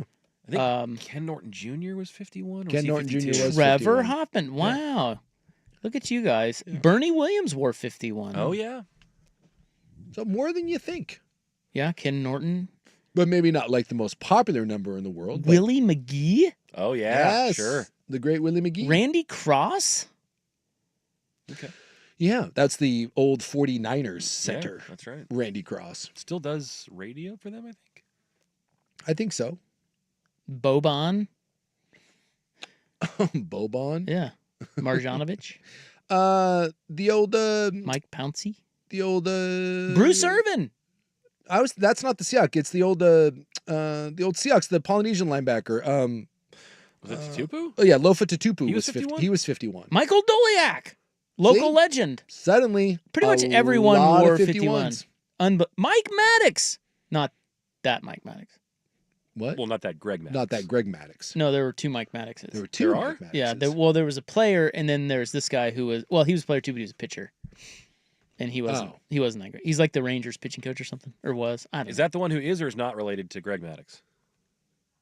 Manti Te'o wore 51. Oh, see, I don't remember him in the NFL. He was 5 at Notre Dame. Yeah. But I don't remember that. Greg Maddox was 31, if I remember correctly. That's right. I think he was 31 with the Braves for all those years. Look at you guys. Well, anyway, they're retiring. Tom Glavine, 47. They're retiring 51 in August, and then again next year. Yeah. For Ichi and So it's kind of Randy. fun. So I wonder how many, again, Google search, how many teams have retired the same number twice? Yeah, I don't know. Because most of the time Probably it's not a lot. retired, it stays retired. Yeah, I'm surprised they let Ichi wear 51. Yeah. But I guess when you're courting him and you get him, you're like, ooh, he can wear whatever he wants. wants. Randy and the Mariners have had a little bit, it's, a little rocky. Well, the Blazers have a double. Number 30, Bobby Gross and Terry Porter. Yeah, there you go. So it does happen. And like now, some people like ask permission. That's always one now where a rookie will come out and will ask the retired guy, "Can I wear that?" Who was the Giants guy, the Abdul Carter? He asked if he could wear Lawrence Taylor's number, and he said no. It's like, and I'm with Lawrence Taylor on this one. Dude, go away. Dude, I'm the greatest defensive player of all time. You don't get my number. And I think he asked Phil Simms. And I think Phil Simms may have said yes, but then he felt awkward about it. And he was like, maybe not. Well, I was reading about this earlier today. When Ichiro first came to the Mariners, he asked for Randy Johnson's blessing to wear 51, even though Randy's number wasn't retired yet. And Randy said, "Oh, of course, please." Oh, he did? Okay. Yeah. Didn't know that. Yeah. So someone asked, what's the greatest sports number of all time? And I'm guessing 7 and 12 probably have a ton of guys off the, I'm sure 23 has spawned a lot of Jordans, but if you go way back, I'm guessing that there's just some of those numbers, like just from Mickey Mantle to John Elway to Joe, I bet just that there's an S ton of 7s. That was the first one that came to mind. 3 probably has a ton. Babe Ruth. Allen Iverson? Yeah. In fact, I knew there would be one. This is a Bleacher Report came up with their 10. But they're just doing what's the most famous, a guy associated with one number. I want to find out who has the most. What number has the most? Because nothing is probably more synonymous with a number than Jordan being 23. Well, and LeBron's worn 23 for a large portion of his career, too. Yes. Gretzky 99. In fact, fun little tidbit. If I'm not mistaken, there's only 2 numbers retired across sport. No one's 42 in baseball. They retired Jackie Robinson, and 99 in hockey. There is no 99. They retired his number. I think that's the only 2. So according to Bleacher Report, they go Jordan 1, Jackie Robinson 2, and the Babe as their top 3. And then Gretzky comes in at number 4. As you know, I'm not a big jersey number guy, Yes. but George Brett was my childhood number 5 hero. He was number 5, and so was Johnny Bench, and so was Joe DiMaggio. Yeah, that's pretty good. Yeah. Well, yesterday and I think it was just for yesterday, but I think everyone was wearing the Lou Gehrig 4 patch on their jerseys. Some sort of it was Lou Gehrig Day or ALS Awareness Day. Everyone had 4. And that's a pretty famous one for the Iron Horse. Al Pujols, he was number 5. Yeah, he was number 5. There's a lot of. I just think those lower numbers you're going to find across a lot of sports. You get into the high ones, there's no one's number 60 something. It's the more famous numbers are going to be the single digit, the lower ones. All right. Up next, Hog Tua. That's the best tweet, and the cowards that deleted it. That's next on The Fan. It's back.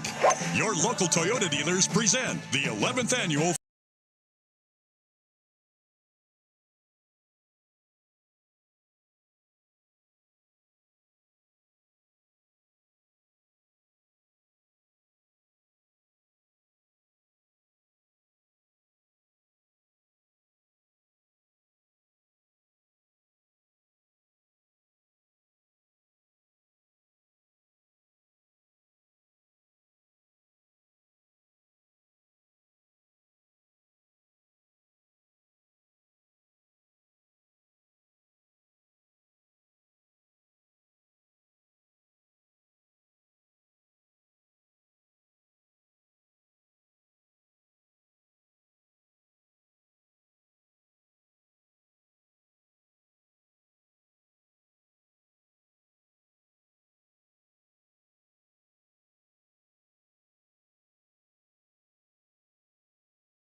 and baseball is by far the most dialed in.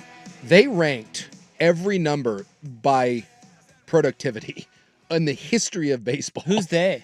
This is Stats. That's an important list. Baseball stat nerds. Yeah, this is StatMuse. Okay, I like StatMuse. So they went through and they ranked by, so not just Hall of Famers, so they did the most productive numbers, and there's way too many stats and charts, but the most productive number in Major League Baseball history, and it's really not that close, is number 5. Whoa! Yes. How about that? Fun fact, 2 and 3, 6 and 7. 5, 6, 7 are the most productive numbers in Major League Baseball history. So, okay, so I mentioned Brett, Bench, and DiMaggio and Pujols wore 5. I think Brooks Robinson was 5 as well. Okay. Yeah. Who wore 6 and 7? The great, well, 7, the first one that comes to mind is Mickey Mantle. Mickey Mantle was number 7. 6, the great Wally Backman was number 6. JT What? Snow, number 6. God, who cares about either of those guys? Hey. Iconic 6s. Iconic 6s. I don't. You have to look up who else. Okay, was... who are the best players to wear number 6 and 7? Yeah, that would be because that's Wally Backman. I don't think so. I don't think he makes that list. So, but yeah, those are the 3 most productive numbers. Stan Musial, number 6. There you go. What was Ted Williams was 9, which by the way is the 13th most productive number in Major League Baseball. Number 7, Mickey Mantle, Craig Biggio. Number 6, Musial and Al Kaline. And some of this too is if you have one guy that's just a monster like that, it probably helps bump it up, like Mickey Mantle. Also number 5, Jeff Bagwell and Hank Greenberg. My God. I'm surprised this one isn't a little higher because the 2 guys that wore it, but 5th is 24, which would be Willie Mays and Ken Griffey Jr. And Barry Bonds in Pittsburgh. Yeah. And then Bonds goes to 25, and that is the 8th most productive number in Bonds Major and League McGuire Baseball. and Palmeiro. The least most productive number in Major League Baseball, it is a tie. If you go to a Major League roster and they stick you with 78 or 87, guess what? You ain't doing jack S. That is the worst number. Those are spring training or bullpen numbers. Yes. Only slightly below that, number 69. Yeah, they had a nice little You chart. guys still do that dumb bit, 69? Is that still a thing? There's one dip S You on think every that's team dead? who thinks it's hilarious to be number 69. Did you guys see Hog Tua? I thought that was the best tweet I've seen in years, and then the cowards that run the Arkansas Razorback media took it down. Spit on that thing. So it was so Arkansas made it to the Super Reg of the college baseball tournament. Yeah. And they had their social media account screen grabbed a picture of one of their pitchers hawking a loogie. Walking off the field. And it's a nice photo, too. Like, you could tell that's a strut. Well, and it's like a major spit. Yeah. Like, he's got some big old lube. Yeah. Big old thing. Yeah. And their tag was just Hog, Hawg, Tua. Phenomenal. Sorry. That's what and they had to take it down. That's what social media is for. Someone should have gotten a raise or a promotion, not... This is the point of all of this. Yes. Shame on Arkansas. I would have been pulling for the Hogs. Let's also not forget that the Hogs gifted Oregon State a national championship by that dude dropping that foul ball. Remember that? Oh, yeah, they sure did. Yeah, the Oregon State... Beavers won it that year? Yeah, the Beavers, their last national championship, it would have ended. They hit a pop fly, and their first baseman was over there and could have made a catch, and he dropped it. And Oregon State came back and won that game, won a national championship. So thank you, Hog Tua. And now you're a bunch of cowards for getting rid of what was an amazing tweet. You know, as mascots and dumb traditions go, you can do a lot worse than being the Razorbacks. Yes. And the Hog in like the Woo Pig Suey. Yeah, Pig Suey and all that. That's pretty good. Well, and that's why I thought when the stupid Commanders had to change their name, because their nickname for the years for their O-line was the Hogs. That was like when the Redskins were rolling with all those great teams, they would all, like, the fans would wear the little hog noses and they would celebrate the Russ Grimms and Joe Jacobys. And so they already had that built in. why wouldn't you just go with the Washington Hogs? Or you could have done the Washington Red Hogs. And it was like the Cleveland Spiders thing. It was a layup. It was right there for you. And instead you went with the freaking Commanders. So stupid. All right, it's time to move on to ITN. Today, the sports bra has expanded. Of course. You have to expand the bra. Yep. Got some fakes. That's next. Here's Buck. Now, from the George McCoy at Warren Allen Sports Desk, a Sports Center update on 1080 The Fan. Ryan Buckley with this Sports Center update. First on The Fan, stunning news in the NBA today as the New York Knicks have fired head coach Tom Thibodeau after the team's loss to the Pacers in the Eastern Conference Finals. Thibodeau signed a contract extension with the team just 11 months ago that lasted through the year 2028. The franchise will still be on the hook for $30 million. On the diamond, the Mariners opened their final series of a 9-game homestand tonight when they began a 3-game set with the Orioles. George Kirby trying to get that ERA down, bringing an 11.42 ERA to the mound tonight with his 0-2 record. Tomoyuki Sugano toes the rubber for the O's. First pitch from Soto is at 6:40. Quarterfinals today on the clay courts at Roland Garros. In the men's bracket, Lorenzo Musetti beats American Francis Tiafoe in 4 sets, while 2-seed Carlos Alcaraz cruised by American Tommy Paul in straight sets. Musetti and Alcaraz will meet in the semis. And on the women's bracket, 1-seed Arina Sabalenka advances in straight sets this morning. So did 5-seed Iga Swiatek. The two of them will square off in the semis as well. And 79 players and coaches on the National Football Foundation's Hall of Fame ballot for the 2026 College Hall of Fame class. Former Ducks running back Jonathan Stewart and Kenyon Barner both landing on that ballot. More sports scores and stories in 30 minutes. Ryan Buckley at the George McCoy at Warren Allen Sports Desk. Hurt and missing work. Insurance companies acting like jerks. Don't call your mom. Call George McCoy at warrenallen.com. More, please. Golf in the Northwest with Jason Swigart is back. Saturdays at 8 a.m. before the Sinner and the Saint on Portland's sports leader, 1080 The Fan. Are you hurt? I'm hurt a lot. Are you butt hurt? No, although if you were, I would assume that that's one of the worst. Like, if you've ever wondered, should you go to a doctor? If you have butt pain, let me tell you, that's when you need to go. You don't neglect butt pain. You just don't. So if your butt hurts and someone else has inflicted that against your will, there's only one group you need to call. And that's the Advocates. Yeah, that's right. Stand by that. Personal injury attorneys. Yeah. Doesn't matter where you're hurt. No. They're going to help you out. Show me on this doll where you're hurt. What if I went in there and was like, I'm really butt hurt? Well, you gotta they did say injury. Yeah, consultations are free, man. That's true. Yeah. It wouldn't cost me a dime. No. Even if I did say it and they laughed me out of the room. Yeah. They can help defer your medical bills until after your case is resolved.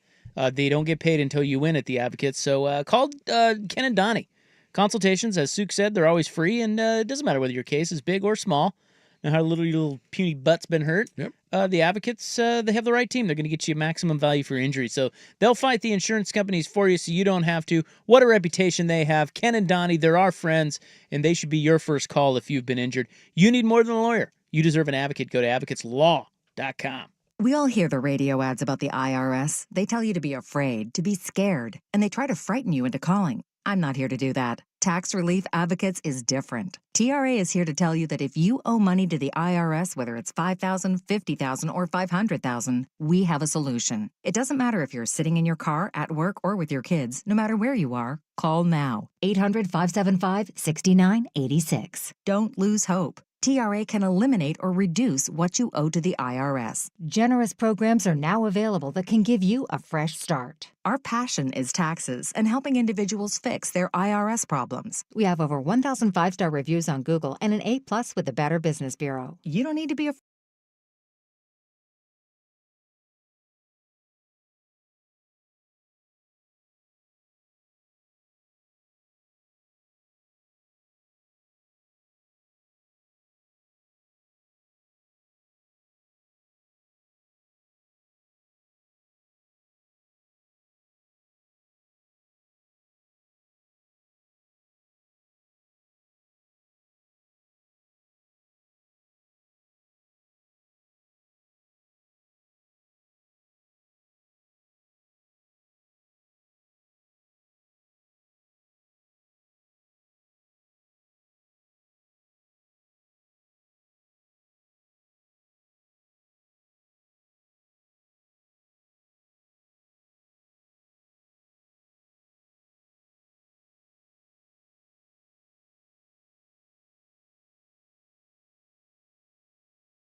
right, nice to have you along here. It's a Tuesday, I think. Is what they're saying out there? It is a Tuesday. Yeah. I don't think that's what they're saying. I think that's what it is. Beautiful Tuesday. Yeah. One big, beautiful Tuesday. You've never seen a Tuesday like this. That's what people are saying. Word on the street. It is June 3, 2025. It's time now for In the News. I'm your newsman. Hello, thank you. Please be seated. Thank you very much. Everybody. Thank you. Calm down. I'm merely a human. Conduit to the news. It is brought to you by the Advocates, injury attorneys at advocateslaw.com. Today is National Egg Day. All right, go egg. Do you like the egg? I don't mind the egg. I just had this conversation the other day with my kid. She's a big egg. She's an egg person. Egg is fine as long as it's with other things. The egg can't stand on its own. Yeah. The egg can't. What do you like with your eggs? And how do you like your eggs? I don't like if I'm putting it in a breakfast form. I like a nice maybe over medium. Mm-hmm. I don't like too runny of an egg. Mm-hmm. You can do like an eggs Benedict. You can do like a nice omelet. Mm-hmm. You know, I wouldn't mind a nice scramble, but it needs to be part of a breakfast. If the highlight of the dish is the egg, I need something else. The eggs Benedict would be my go-to egg dish. Yeah. I love eggs Benedict. Yeah. It's not bad. Sometimes the eggs Benedict though, it's a little runny for me. Yeah, you got to ask for it. Yeah, a little less. Yeah. I don't mind a little run. It just can't be. It can't be the runs. It is also World Clubfoot Day. My dad has a club foot. Oh yeah. Well, my Dr. Sekanic? Well, he's dead, but oh. The late great Bob Brown, one Robert Brown, had a club foot. Yeah, clubfoot. Of course, that's when you're born with your foot pointed the wrong way. Yeah, kind of just like his was all. He had to have a bunch of surgeries when he was little, and so he had one shoe that was like 3 sizes smaller. He had a cute little baby foot, little baby shoe. I have a list here of famous people with clubfoot. Yeah. Yeah, sportsers. Mm-hmm. Okay. More than you'd think. Of course, we've talked about him before, but John Rahm was born with a clubfoot. Yeah. And that's why his swing is so short the way it is, because he had to, he had to work around it. Mia Hamm, clubfooter. Okay. Alex Rodriguez. Didn't know. Clubfooter. I'm guessing their treatment of the clubfoot is a lot better than it was back in the day. Troy Aikman, clubfooter. Oh. And Christy Yamaguchi. Had no idea. A lot of club footers out there, huh? Yeah. So if you look down and your foot's pointed in the wrong direction, you're doing all right. You can be fine. Yeah. It's not a death sentence. I don't think it's ever been a death sentence. But and then call the Advocates. What was was it the Dempsey guy, Jack Dempsey, the guy had the NFL longest field goal for years. He had the club foot. Remember, he had the special club foot Yeah, he had shoe? the little black shoe. Yeah. I don't remember what his first name is, but I believe it was Dempsey. Tom Dempsey. Tom Dempsey. I knew it was one of those old guys, man names. Look at the sports bra, Sook's favorite bar. I love it. They have expanded. They've been talking about this, but they have announced that, so this is Portland's iconic women's sports bar. Mm-hmm. They have announced 4 new franchises. They will be putting up spots in Indianapolis, Las Vegas, St. Louis, and Boston. Well, I'll be damned. So I'm guessing these are all franchises. Yes, they will be locally owned and operated. Yeah. But, Hey, I remember when the sports bra launched, a lot of people, not this program, were like, dude, is this going to work? And here it is. Women's sports is having a moment, man. Yeah. They're on the come up. Yeah. I would say that I've never been to the sports bra. I don't know if I'd get kicked out of there because... Oh, I go all the time. And they don't kick you out of there because you're a man? They love me there. Something tells me that's not true. But I go there and I watch Angel Reese games. It's funny. I was listening to I was reading the story on this, and the founder, who's a wonderful woman, and she's done a great job with the sports bra. Yeah. She said, we just want to open a place that's inclusive for everybody. That would include us. And I thought, I don't. Listen, I get your bit, and it's a good bit, and it's a worthy bit, but maybe change the verbiage there a little bit. That's not true. Because it's specifically designed for a unique group. Yeah, exactly. And there's nothing wrong with that. That's great that you have that. But the goal is not to make this a bar for everyone. Yeah, I just wish she would lean into if you're a dude, you can come in and have a drink, but we don't really want you in there. Lean into it. It does seem a bit disingenuous, but I think that's what you got to say. I don't think you can I don't think you do have to say I that. do think you have to say it. I don't think you can open a business and say this is specifically for these people and you. But it is, the rest. though. Not these other Of course it is. I do not think that I would be warmly welcomed into the sports bra. But I don't think you can say we don't want your just that. I don't want your life. I felt uncomfortable saying I don't want your kind in here, and so you can't say it. You just can't. Well, I'm not saying that. I don't want your life. She said, okay, here's what she said. She said, together we're serving fans nationwide who are hungry for spaces that not only champion women's sports, but create a community where everyone feels like they belong. I don't feel like I belong. And I just think that's the wrong thing to say. Well, but Jenny. it's the right thing to say, but it's the dishonest thing to say. Because you can't. No, you don't have to say it. You can omit that part. You can say a lot of other things. I agree. Like, what happens if there's a bunch of patrons that want to watch the Beavs in the College World Baseball Series? Can they do that? Or is that are Beavs baseball fans not welcome there? Well, I think they only. I think everybody's welcome. They It's only just- play women's sports. Yeah, they will not put on a man's game. Look, I think we all know that when you go there, they write a pretty hard slant when it comes to who they're promoting to, and that's fine. It is fine. Because there's a million things that go the other way. Right. So that's the whole point. It's Yes. just lean into it. Yes. Don't tell us it's all inclusive. It's Well, not. It's not. But and this is where you're right, and that we're so stupid. We can't just be honest.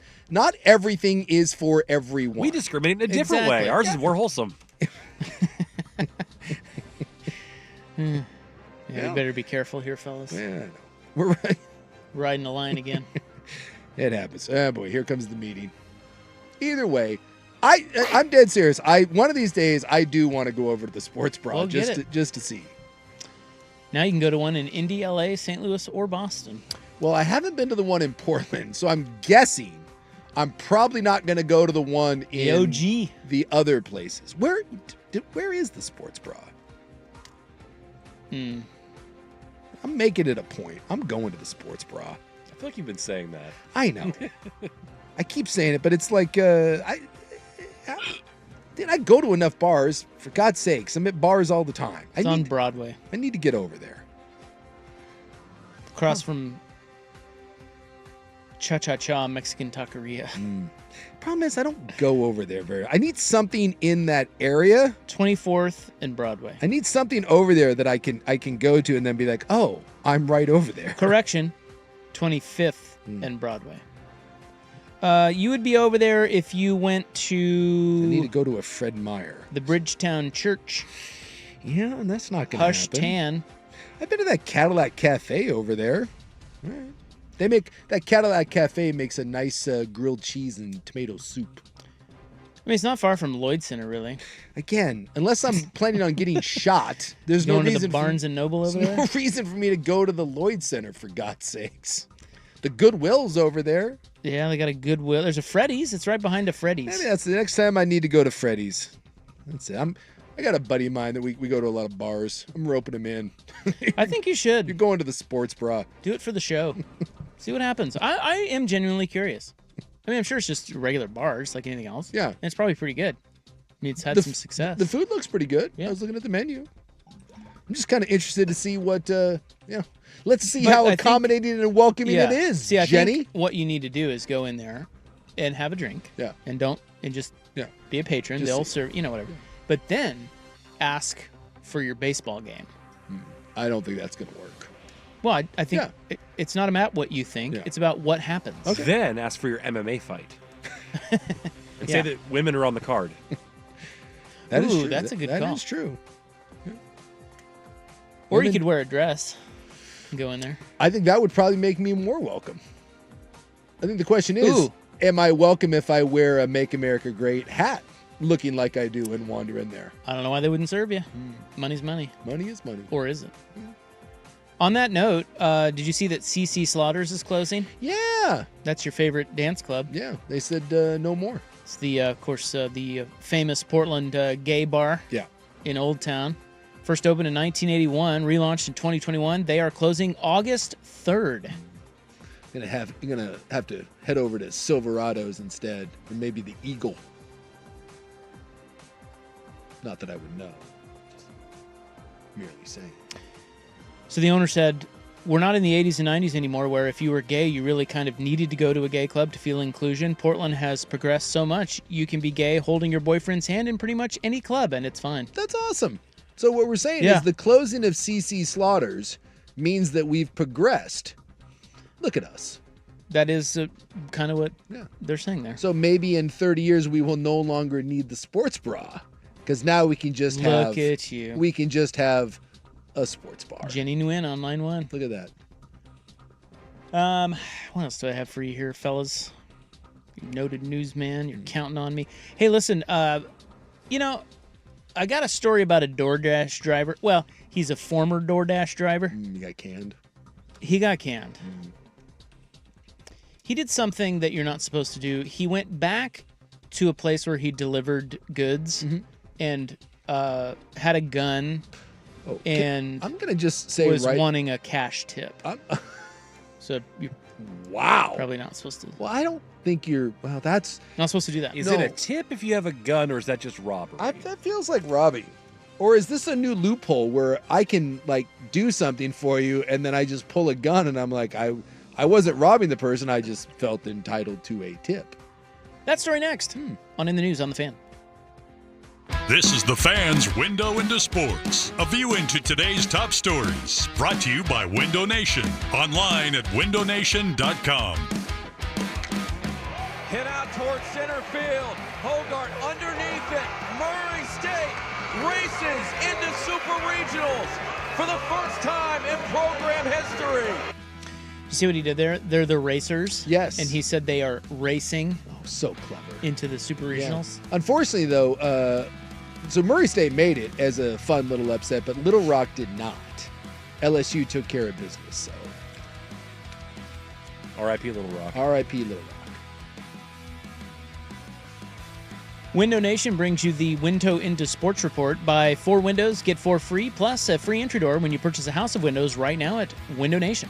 A free estimate at windownation.com or 866-90-NATION.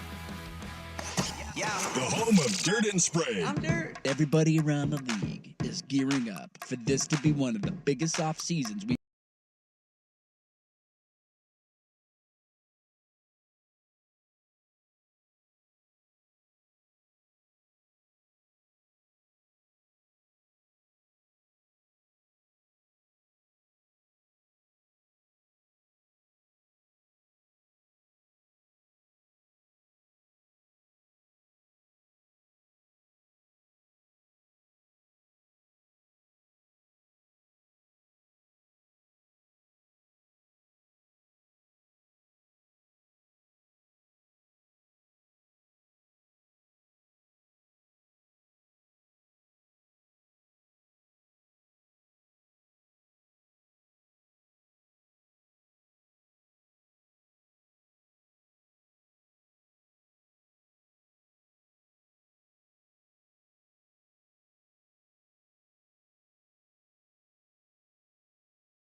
Okay, so here's another thing about this DoorDash story. Yeah. It's saying that this was in Vancouver. A grandfather disarmed this DoorDash driver. And boy, I got to tell you. Yeah. Well, I don't know why they got to call him a grandfather. He looks like me. Well, we've talked about this. Either one of us could easily be a grandfather right now. We have kids of age. I know, but he's just what? Are you feeling ageism right now? Well, he's not if I read to you, grandfather disarms now former DoorDash driver who returned to Vancouver home with gun seeking larger tipping cash. Yeah. By the way, that's way too long of a headline, but okay. Yeah. That's what they wrote. If I told you that, what do you picture? Yeah. You picture the old guy, hey, they're trying to sell you that. Oh my God, this is amazing. This 80-year-old guy got off his deathbed and saved his. Dude, he's like 50 and jacked. But I think the problem is why do you got to call him a grandfather? This is hitting too close to you. I think you're fearful that it's bullshit. That pretty soon someone's going to be like, Grandpa Rob, and you're like, ah! No, they're trying to sensationalize the story. It's just a man, yes. Okay? And yeah, he is in good shape. Yeah, he's just a regular-looking dude. Yeah.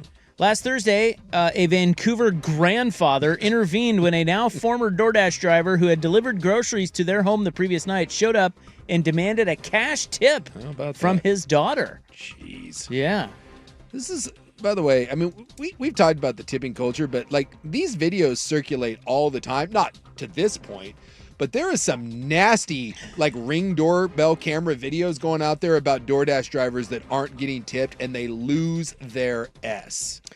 Guy's name is Anthony Valino, and he had just sat down to have breakfast with his grandchildren when they heard a loud knock at the door. He said, it startled my daughter, and she goes, oh my gosh, who the heck's pounding on the door right now? She went to the door, answered it, and he introduced himself as the DoorDash driver from the night before. And she goes, okay, did I forget something?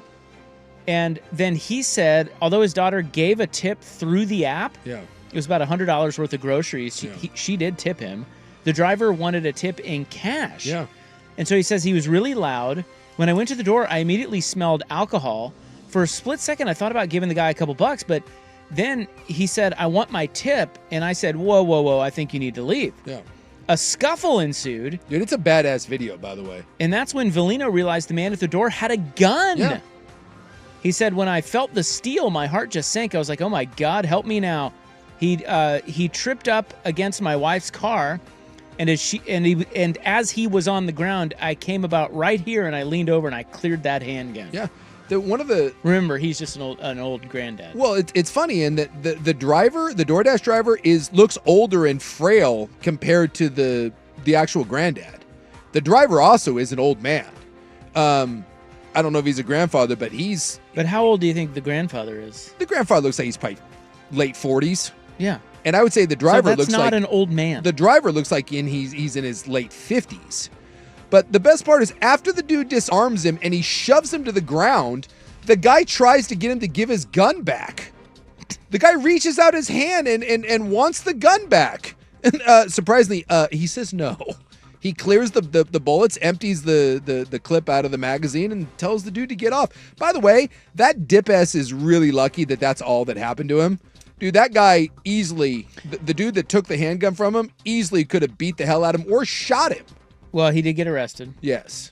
His name is Robert Delahant, and he was arrested for felony harassment, DUI, and assault. Yeah.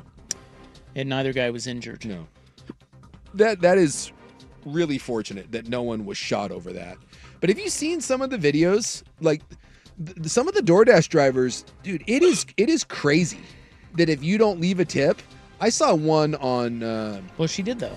I know, but there was one I saw. It was, I don't know, maybe a week or two ago, and a lady shows up and hands a young lady a bag of food, and she goes to give her like a $5 bill. And the look on the driver's face, it's a Ring camera, is just, she's like, oh my God. And the lady goes, what? She goes, you just please keep that. And she goes, no. I was like, here's the tip. And she goes, I'm so sorry. Just please ignore the note. And the lady's like, what? And she like hands her the sack of food and turns and runs away. Oh, and the lady opens the thing because the DoorDash, like, she didn't tip on the app. she was just going to hand her a $5 bill. There was a note in there saying basically it called her like a dumb bee and said, "You're damn lucky I didn't do blankety blank to your food. Next time, leave a tip."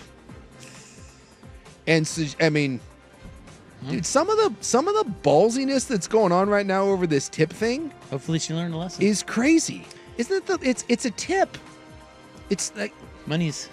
Man, that's crazy. The Seaside Aquarium says a whale. So it was quite a sight for beachgoers near Seaside on Thursday.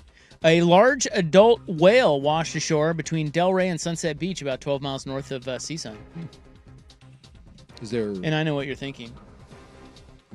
The windmill drove it crazy. I was thinking, are we going to blow it up? I mean, The windmills are driving the whales crazy. We fired it off at the same time. The Seaside Aquarium says the whale was first spotted dead floating in the water May 23rd, 15 miles offshore. And then only about 7 miles 4 days later, and then it washed ashore. They think it got hit by a boat. Yeah, I see the photo of it. Or it got driven crazy by a windmill. I would think so. Now, I know that we're no longer in the blowing up whales business, which is ridiculous. But you said we originally spotted this thing 15 miles offshore. Mm-hmm. Can I ask the question? Why not then? Well, why? Well, because then it's Isn't the only problem with it is if it's on land. If it's out in the water, other fishies will eat it and stuff. Well, but now, because now it's washed up, and now we got to deal with a 50-foot dead whale. But they don't always wash up. Sometimes. Well, But if they don't, it's not a problem until it washes up. Well, now we got to deal with it. So I'm saying we be proactive, and we blow it up out to sea. I think that's a waste of resources. And then, it's cleared. How much can it cost to blow up a whale? I don't know that, but you know what? In my tax dollars, they're taxing us on everything now. I would not mind if a few of my dollars went to blowing up a whale. Probably can't get dynamite because of the tariffs. Too expensive. Homemade explosives. Just saying, I'd like us to get back. That may be the greatest thing that our state has ever done, is blow up that whale. And we'll never get to do it again. And quite frankly, that makes me sad. Here's a dasher. He says, I've been a dasher for quite a while, on and off as needed as a side hustle. I never use the service and never will. I do my best to be a good rep of a human being, but there are just way too many out there who aren't. Yeah. Wow. So is he saying that DoorDash is pretty sketchy now with the people who are delivering your... Yeah. I'm telling you, use it. There's a whole Reddit thread that's all over Twitter, Instagram of just people's nightmare, and they all know they're on camera. Like, everyone has these doorbell cameras, and they're like, some of the stuff you see is just, it's ridiculous. I think that's what he's saying, is there's just a lot of people that are driving these things right now that you don't want to trust your food to. Can anybody be a DoorDash driver? Or is it like Uber? Do they vet them? I don't think there's much of a vetting process, to be honest with you. Tell me you have to go through rigorous screening and training. You probably have to have a driver's license, vehicle registration, and insurance would be my guess. That would be my guess, yes. I'm going to do it. I don't think you are. I want to deliver DoorDash to the people. No. I'm going to be a man of the people. Your noted newsman will be out delivering your McDonald's. Only if it's within like 3 houses from you. Then maybe. Yeah. I don't know. Do a bit. I'll film it. We'll do bits. Yeah. We'll do YouTube videos with everybody I drop off food to. It'd be great. We'll go viral. Yeah. I'll make millions. Yeah. Isn't that what the kids like to think that they do like to happen now? They said that Gen Z, 57% of them, when asked what they want to be when they grow up, the answer is influencer. Well, I'm not grown up yet. No. And I'm about to grow up, and I'm going to do this bit, and I'm going to make a mint. Here comes the rockfluencer. You're going to be sorry. Yeah. You're going to be sorry you didn't join me on this. I'm all right. I'm good. I find that whole... It'd be like carpool karaoke. Only Look, your big boy pants on. Rop is here. That might be one thing that I just never... The home delivery stuff, I can't get around that. That's just no good for me. This guy says, avoid DoorDash at all costs. I found a 500-pound grizzly bear in my food. Well, the idea that just people that are mean and angry and don't want to be doing that are handling my food, and yeah. I don't know. It's just, I'm good. And they're eating some of it. Yeah, right. They're stealing a tot. It's just not. I'm not even afraid of that. It's expensive. And this is just my personal theory. If you want a DoorDash, I get it. Maybe you're too drunk and you need those spicy nuggets and you deserve them. By all means, have at it. I just figure, dude, if my fat ass can't get myself a mile down the road to a Wendy's, maybe I shouldn't be eating the Wendy's. Like, it's not that hard. And some of the cost of that stuff, you're already getting garbage food anyway. Hey, this is America where we pay extra for our food to come to us. That's right. Yeah. Busy. But then we hear about how expensive stuff. I don't know. I'm on Xbox. I can't be. What are you talking about? What do you want me to do? Pause it? The only time that would happen is if I was too drunk. And then if I'm that, well, I guess that would make my condition better, I suppose. It's a win-win. It's a win-win. Yeah, I've never done it. That's your in the news, June 3, 2025, brought to you by The Advocates, injury attorneys at advocateslaw.com. We'll have Goonies news on tomorrow's ITN, but up next, it is a small market finals on the Fan. Hi, I'm the daughter of Henderson and Daughter.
We are your sports bros. I'm Rop. Sada.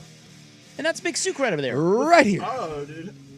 Can we please get to the NBA Finals and the Stanley Cup Finals? I mean, yeah, we gotta wait. When is the hockey game? Tomorrow. Tomorrow, and then the NBA Finals is Thursday. Thursday. So they're doing it. No 2 games. They'll be on alternate days. Yeah, that's smart. But it feels like there's just no momentum whatsoever. NBA should have started tonight. Yes, it's just come on, they're ready. Let's go. By the way, we have to stop right now. We do. Everything that we're doing. Yes. What did we do? Jack Caglione's up to the plate.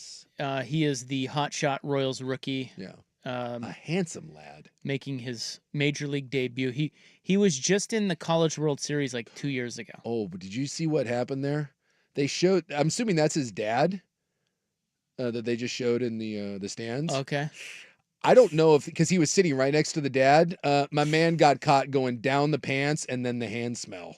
Oh no! Yeah. Oh no! Dad did? No, the guy like a fan intern. I don't know if that's like a member of the family. It was the guy standing up right by the dad. If you're gonna do that, maybe not during this at bat. Yeah. It's just I was like, oh, is that the? Oh, he went right down and then went up. We've all been there. We're like, hold on, gotta check out the brand.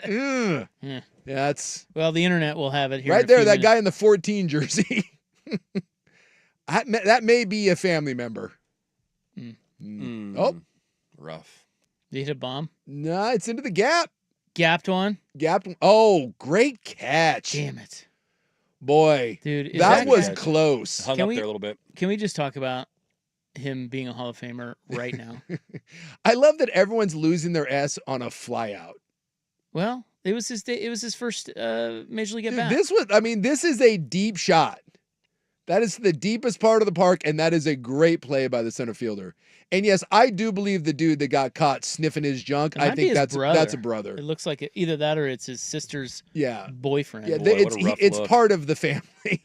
Well, how long before internet has that for us? They already have it. Yeah, it's already up. Oh, I'm sure. Well, I haven't checked, but I guarantee it's already up. God, what did we do before the days of memes? Dude, you can't even get caught scratching and sniffing anymore at a major league game. Well, I guess I know what we did. We put it on YouTube. Didn't we have that? There's a famous YouTube video of our intern, fan intern, behind Swigard doing that very thing. He was working down there. Yes, and then he smelled it, and then he kind of did this look like, ugh. Well, again, we've all been there before, where you're like, oh man, it's a rough go. Especially if that's your big brother. It's like his big moment. You're like, hold on, let me go ahead and scratch myself here. It's a tough go. Tough go. It's the beginning of an era, Jace. Yeah. The Bobby Witt, Jack Caglione era. Yeah. And it's going to be awesome. With a capital A. Well, and at least they signed Bobby, so he's going to be there a while. The era has become. And I figure with Jack here, you got 6 years of control when guys come up. It's going to be great. What was the thing? People were saying that the Royals botched this based on the timing of service and stuff like that. It was like the wrong time to bring him up. They bring him up too early. Or something so like that. They lose a year of control or whatever. Yeah, I thought it's different every year when to bring him up. But I thought a lot of teams were holding on until I just July. saw a criticism of Royals management. Well, I know the Orioles did that for, the Orioles supposedly were manipulating. Well, they all manipulate. Well, the Cubs did it with Chris Bryant. Yeah. I think what's happening is, if I'm hearing Buck right, I think fans are like, hey, why don't you – these management – they can't win. Yeah. Because if they manipulate it and keep him down too long – then you're like a cheap, Yeah, then everybody's like, oh, come on, bring him up. He's ready. Bleh. Yeah. But then when the Royals just bring him up, it's like, he's ready. Let's go. Yeah. Then they're like, oh, why don't you get an extra year of control? Shut up, fans. Agreed. That does drive me a little bit nuts because it just, dude, if the guy's ready, bring him up. If he's one of the best, I've never, that bothers me as a fan. If that's one of the best 15 guys you got, dude, put him on the roster. Help you win games. Okay, so you lose 1 year of control. Are you that cheap? Yeah, I guess they could have waited 3 weeks and they would have had him control for an extra year. Yeah, that's why a lot of the young guys. There's a kid for Boston named, I think his name's Roman Anthony. Yeah, you'll see him in 3 weeks once that. But who is it? Oh, Jordan Lawler.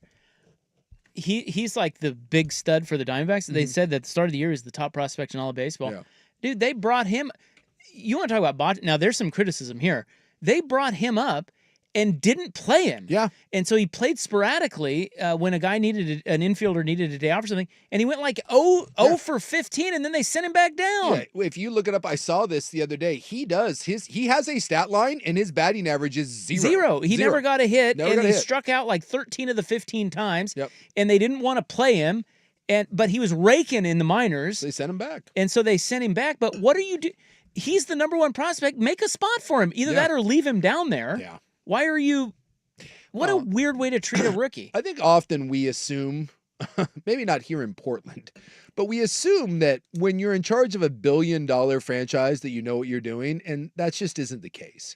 I think the truth of the matter is there's a lot of morons and boobs that are running professional sports franchises. God. And it's shocking sometimes when you see it. And then, the other thing too is like with Major League Baseball prospects, dude, how many times have we been told that this is a can't miss guy? The one that I think of is every time Kelnick went down to the minors, dude, that he raked. He was an absolute dominant force in the minor leagues, and he couldn't do it. The idea that you can be good at AAA, like people are like, how is that possible? Because Major League pitching isn't in AAA. It's two very different games. Well, anyway, the era has become the Royals' not 1, not 2, not 3 championships. Yes. With Jack Caglione batting 6th. It's a fun name too. You see him up there? Yeah, he's a handsome devil. Yeah, he's tall, big legs. More importantly, a flyout. Is that the most exciting flyout in Royals history? Because maybe people were losing it. They're like, a flyout. Can I offer you the end of the 1985 World Series? Oh, yeah, that was a flyout. Darryl Motley caught the ball, and we went crazy. You know what? Touche. Thank you. Yes. All right, up next, let's get to the final. You said we need to get to the finals. Well, we have time, but let's start it. Let's start the OKC Indiana convo. Can we all hate Oklahoma City now? Coming up next, you can hate whoever you like on the Fan. Hey, it's Rob sticking around for the nation. Portland, we're very mindful of what we bring into our homes and the local businesses that we're supporting in that process. So it's time for a change in your home that is both sustainable and beautiful. And that's why I'm telling you about Window Nation. They offer energy-efficient windows made with eco-conscious materials, and they have styles crafted for our homes right here in Portland. Key because they partner with Milgard for homes that have to deal with our climate, which is very unique up here. So help your house keep cool this summer. Trust the team at Window Nation, where right now you can buy 4 windows and get 4 more free. You can also get a free entry door when you buy a house full of windows, and 0 down, 0 interest, and no payments for 2 years. So you will pay nothing until 2027. It's a great deal, great value going on right now. And you can always sleep easy knowing that you can remodel consciously and also comfortably, and it's not going to hit your wallet as bad as you might think. So book your free eco quote today at 866-90-NATION. That's 866-90-NATION. You can also visit windownation.com and tell them you heard it from Rop on the Fan. It's back. Your local Toyota dealers present the 11th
We got hockey, doesn't start till tomorrow. Yeah. The NBA Finals doesn't start till Thursday, and then the Super Regionals don't start till Friday. No, he's just been sitting around. Although, we got Major League Baseball going on, which Well, is... we have Jack Caglione. Well, clearly. That's what we have. Well, and by the way, the internet does not have the crotch sniff yet. we don't have the scratch and sniff? Not yet. It's coming. Not yet. It's coming. Internet's undefeated. Yeah, that could be a real whiff on their part if they don't get that shortly. I'll be disappointed. That was because definitely... I saw I missed it. I saw the start of it, and then I looked away, and then you said that, and I'm like, oh, man, I should have. Well, I was looking at his dad, and then in the corner, I was like, wait, is his hand down below? And then it went right up to the nose, and I'm like, ha, gotcha. Why you gotta check that? You gotta check your oil like right as he's at the plate? Yeah. Well, maybe he got a little nervous, and there was some sweat. Hey, when the moment happens, like, who's to decide when that occurs? It's different for everybody. But you would think at a Major League Baseball game, that's more of a, you wait to go to the bathroom on that one. You may adjust, shift around in the seat a little bit, but... Well, especially if you are part of the party that is part of the Jack Caglione, like, friends and family, that's the one moment you are guaranteed to be shown on at some point. Like, you couldn't do that when I don't know, the Cardinals are hitting?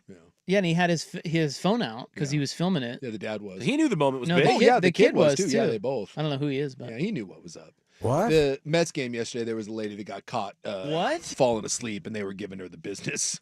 Oh, well, that's okay. Yeah, I mean, the Mets Dodger game, and she kind of passed out. You seen Juan Soto hit? I'd fall asleep too. Hey, who won last night? Thank you. I think three or four from the Dodgers. The Mets won. What? If the Dodgers don't fix their bullpen, they ain't gonna win at all. Well, on the plus side, like they're like the second best team in baseball right now, and 19 pitchers are hurt. I know.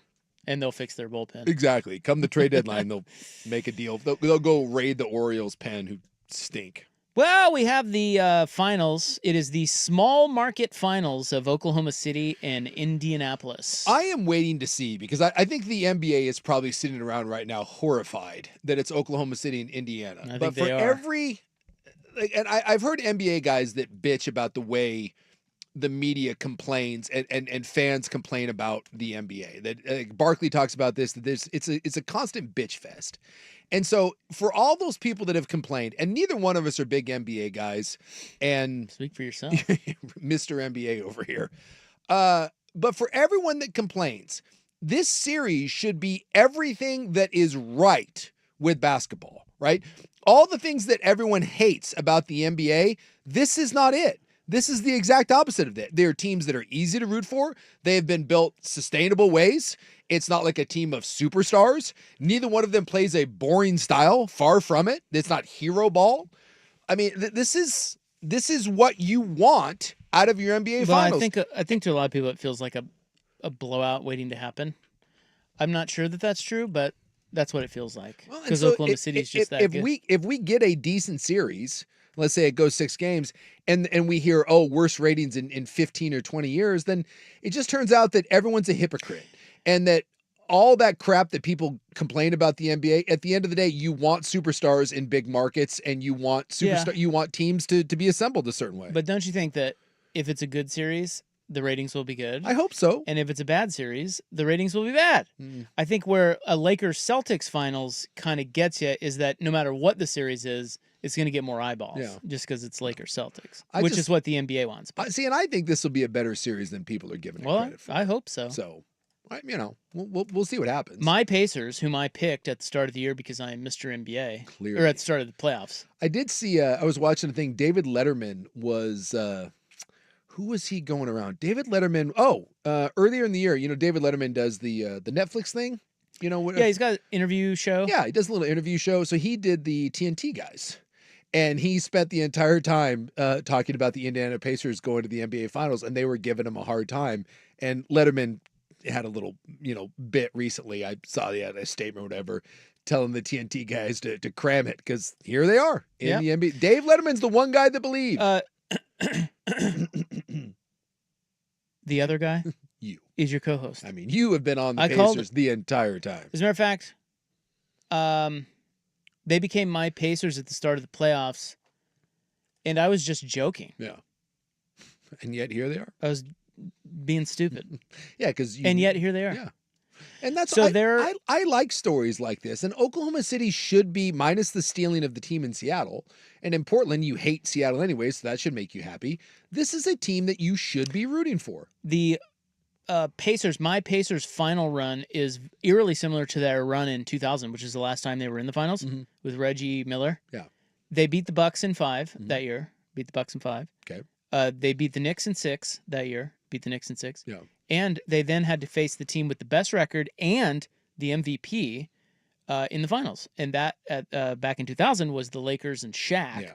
And they lost in 6. Yeah. That year, the Lakers or the Pacers were plus 550 to the Lakers as an underdog. No. This year, they are plus 500 as an underdog to the Thunder. And I wonder, I mean, that Indiana team, I mean, it had Reggie Miller. This one doesn't, I mean, it's got Halliburton. And, you know, when you're facing a team with Kobe and Shaq and all that, I mean, it seems so daunting. I remember that and no one really giving them a chance. I still don't know how we're going to view Oklahoma City.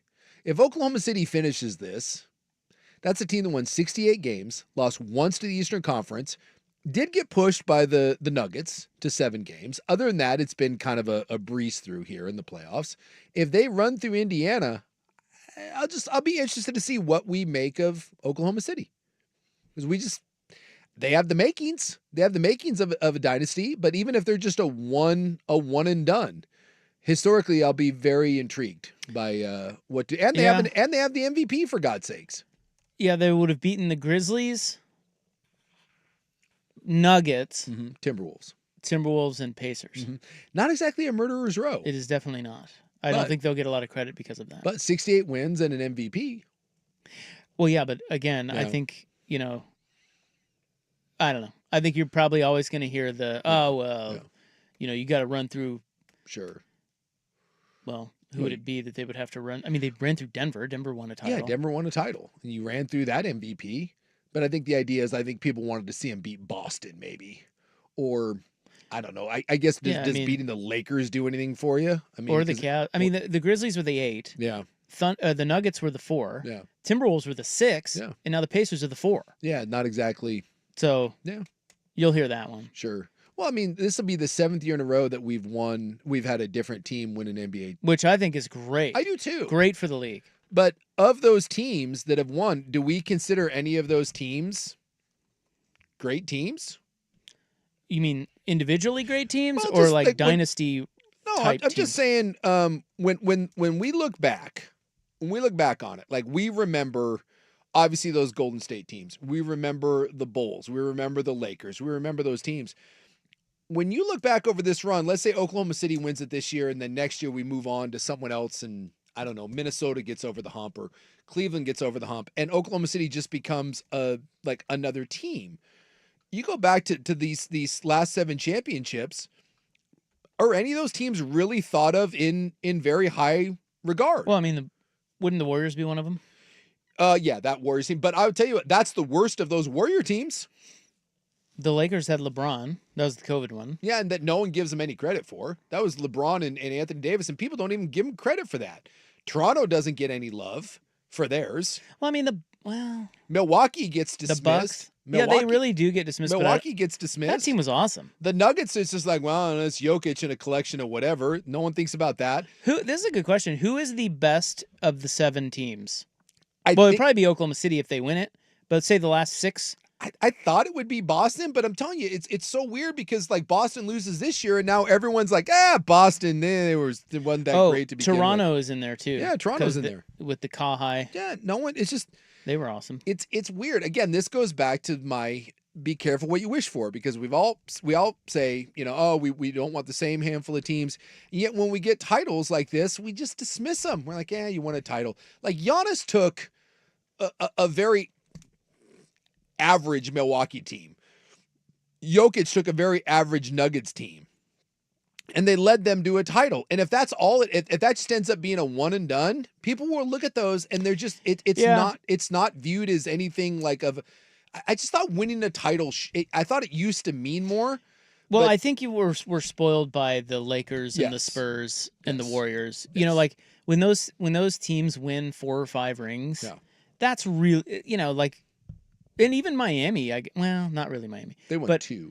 Yeah, I'm just saying. Like, I think those the NBA has just been about dynasties. Yeah, and when there's not one, I think we're maybe comparing it to the dynasty teams, and that's probably not fair. No, but we're like, who are you if you don't win 4? Yeah, you know. I feel like the last team that won a individual title that we bloviate over is when LeBron went back to Cleveland, and won that there. I really think that with Kyrie, and I think that's the last single title team that we truly. That would have been if he didn't win that would have been the 4th in a row for the Warriors. Yeah, or I mean that one wouldn't have been, but they would have if they had gotten that one, they would have won 4 in a row. I think that's the one that people point to.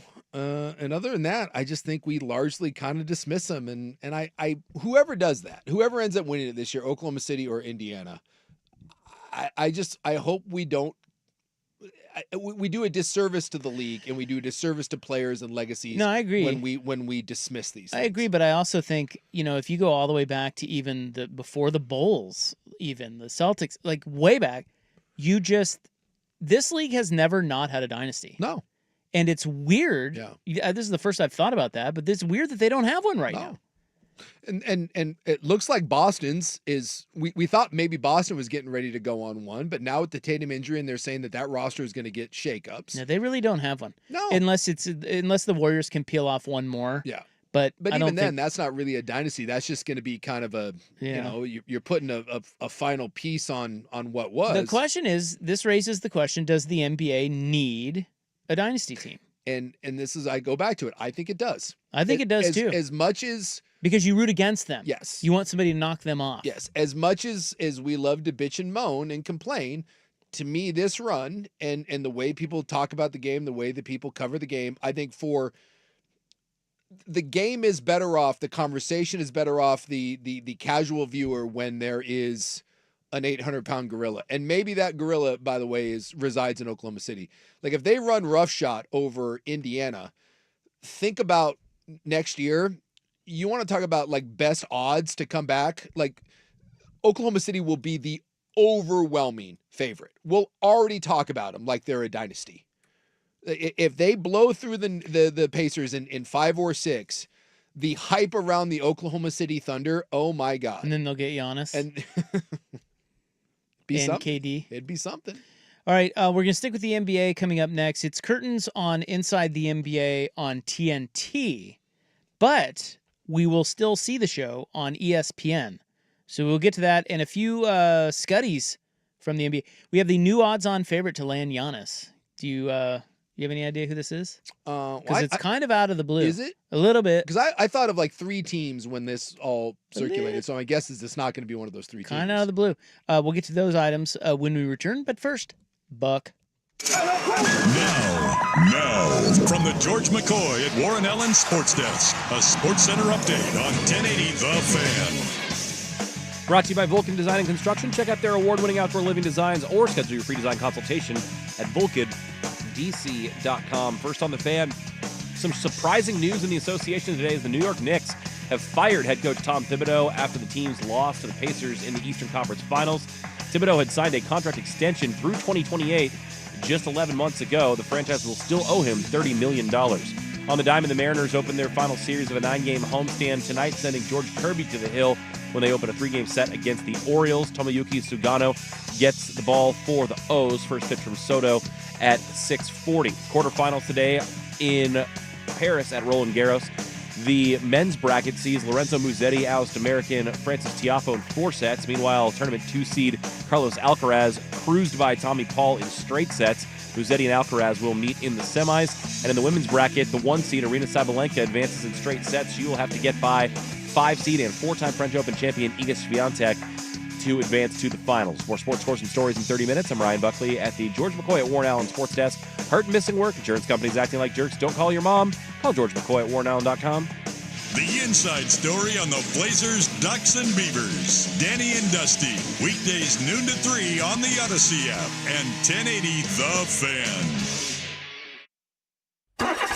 It's time for Who's Leading the Charge? A look under the hood at the coaches, players, and teams getting it done. Brought to you by Battery Exchange. Deep to left center field. Scott's to the track. Scott's at a room, a two-run homer. Bobby Witt Jr. opens the game with a blast. 2-0 Royals. Don't you know Jack Caglione fired up that team today? No question about it. Wait, am I?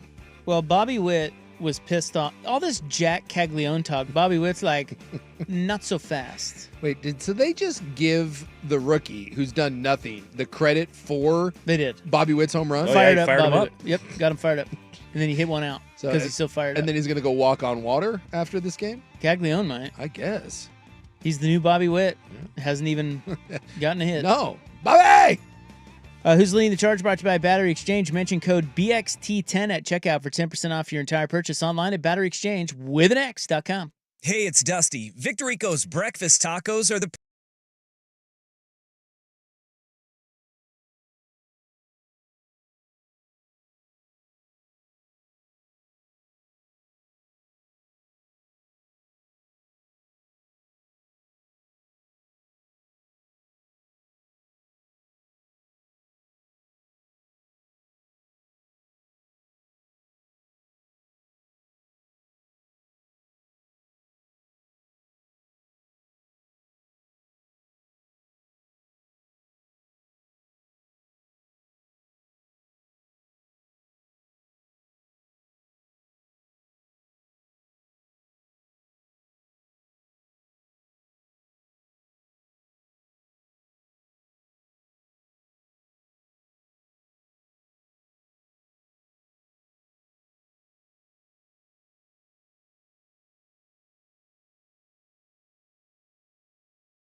baseball here. So before we get back to the NBA, I have to point out that it's Paul Skeens' night tonight. He was pitching in Houston against the Astros. And losing?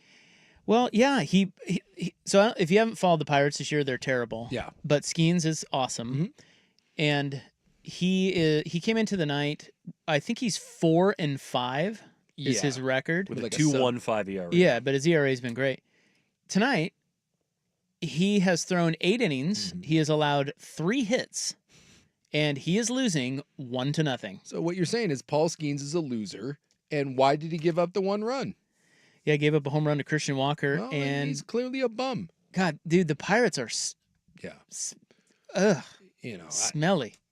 And if you're Skeens, like, I mean, what do you do? You hope for a trade. You're just stuck there. You know he wants out of there already. Of course right? he does. Don't you think? Yeah. He's about to be. I mean, if they could come back and win, but if he doesn't, they're 22-38, and he's 4-6. I mean, is there any hope? I mean, it's just it's a cheap franchise. Is there any hope that they remotely turn it around, or is he on King Felix? I mean, they watch? have a bunch of good young arms, and yet they stink. But they're not all up yet. So, No. and then looking- that Jones guy got hurt. Whatever his name, Jared Jones or whatever. So he is in his career there. He went 11-3 last year. Yeah. So he is. They now, were decent last year. So they're good. Let's assume they lose tonight.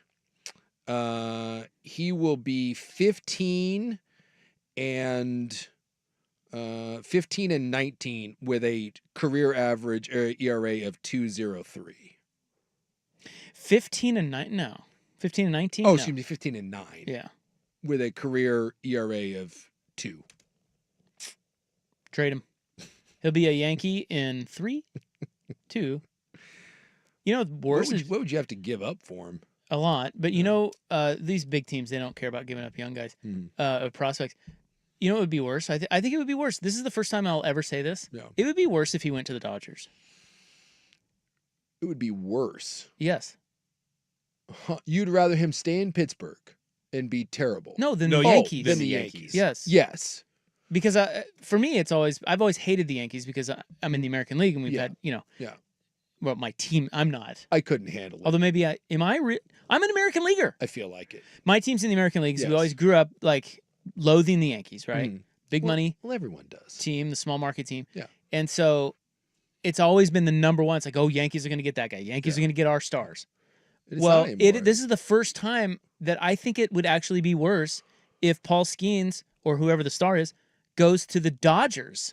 I would rather him go to the Yankees. Well, I'll be damned. Because the Dodgers you shut your whore mouth. Don't you think, though? I just can't hear I'd rather him go to the Yankees. I know. What? I never thought I would hear that come out But of your wouldn't mouth. you? Especially for a pitcher, because the Dodgers already have like 50 pitchers. Look, They're just all hurt. I hate to do this because I don't like to give the Yankees any credit whatsoever. And I do find historically the Dodgers way more likable, even though my team is in the National League. I can't have them go to the Dodgers. We can't have that. I can't. No. Not right now. No, not right now. Not with Yamamoto and Shohei. No, you don't get that too. No. Send him to I don't know. Boston? I don't know. I don't care where he goes. No. How about this? No. Just not the Strong. Dodgers. How about the Mets? No. But a nice. I can see that. A nice National League. We can pay him. You guys need some bats though. You seen Juan Soto hit? He's gonna be fine. This Juan Soto bashing. Just let it go. I'm gonna get it. Well, I'm not gonna let it go. I'm gonna get it in while I can. He'll be fine. Juan's gonna come around. He's gonna lose some weight. That's my thing. He looks fat. Well, probably because he is. He looks fat and disinterested. He'll be fine. He'll be fine. God, you have said that so many times. I'm trying to convince myself. Yeah, it's not working. It'll be fine. This really is a masterclass in talking yourself He'll be into fine. He has to be. Juan Soto has been phenomenal every year in the bigs. He's not going to go to New York and then just decide to suck. Are these the stages of grief already? Is this the bargaining stage? Nah, he'll be fine. They gave him $735 million. Eventually, he's got to come around. No one can sign that deal and suck. You better hope so. That could not be a worse statement right there. Oh, they gave him all this money. Got to come around. What? He can't. Come on. Have you watched sports? He can't be this bad. He just can't be. So the NBA on It's TNT. called sports. It's called baseball in particular. The NBA on TNT is going away. Yeah. And so that means that Inside the NBA is moving to ESPN. Yeah, it was going away, and then they said, not so fast. Well, the NBA, this is kind of weird actually, because TNT lost the rights to NBA games. Yes. And then they sued because they're like, we want it back. But they still own Chuck, Shaq, and Ernie. Yes. And Kenny. They're being loaned out. Yeah, so they don't. So they will still produce Inside the NBA. Like ESPN is smart enough to say, dude, that show's gold. You handle it. Yeah. We're just going to buy it from you. Yes. Which oh my God, Aaron Judge just hit that 8 miles. Oh, can of corn. Never mind. Dude, 8 miles high. You just got Dave Niehaus. I did. 8 miles high. Oh my, by the way, can I point out that not only did you get Dave Niehaus, which happens to all of us, that didn't even go to the warning track. No, he just hit it really high. Really high. I turned around expecting to see it almost leaving the stadium. The dude was 5 feet from the warning track and caught it. Yeah, he just hit it really high. All right. Really high. Anyway, what were we talking about? Oh.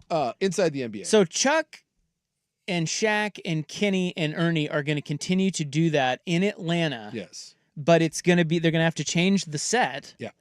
And it will air on ESPN. Now, what Chuck has recently said is that, and ESPN has, to their credit, is saying we're not going to touch it. Yeah.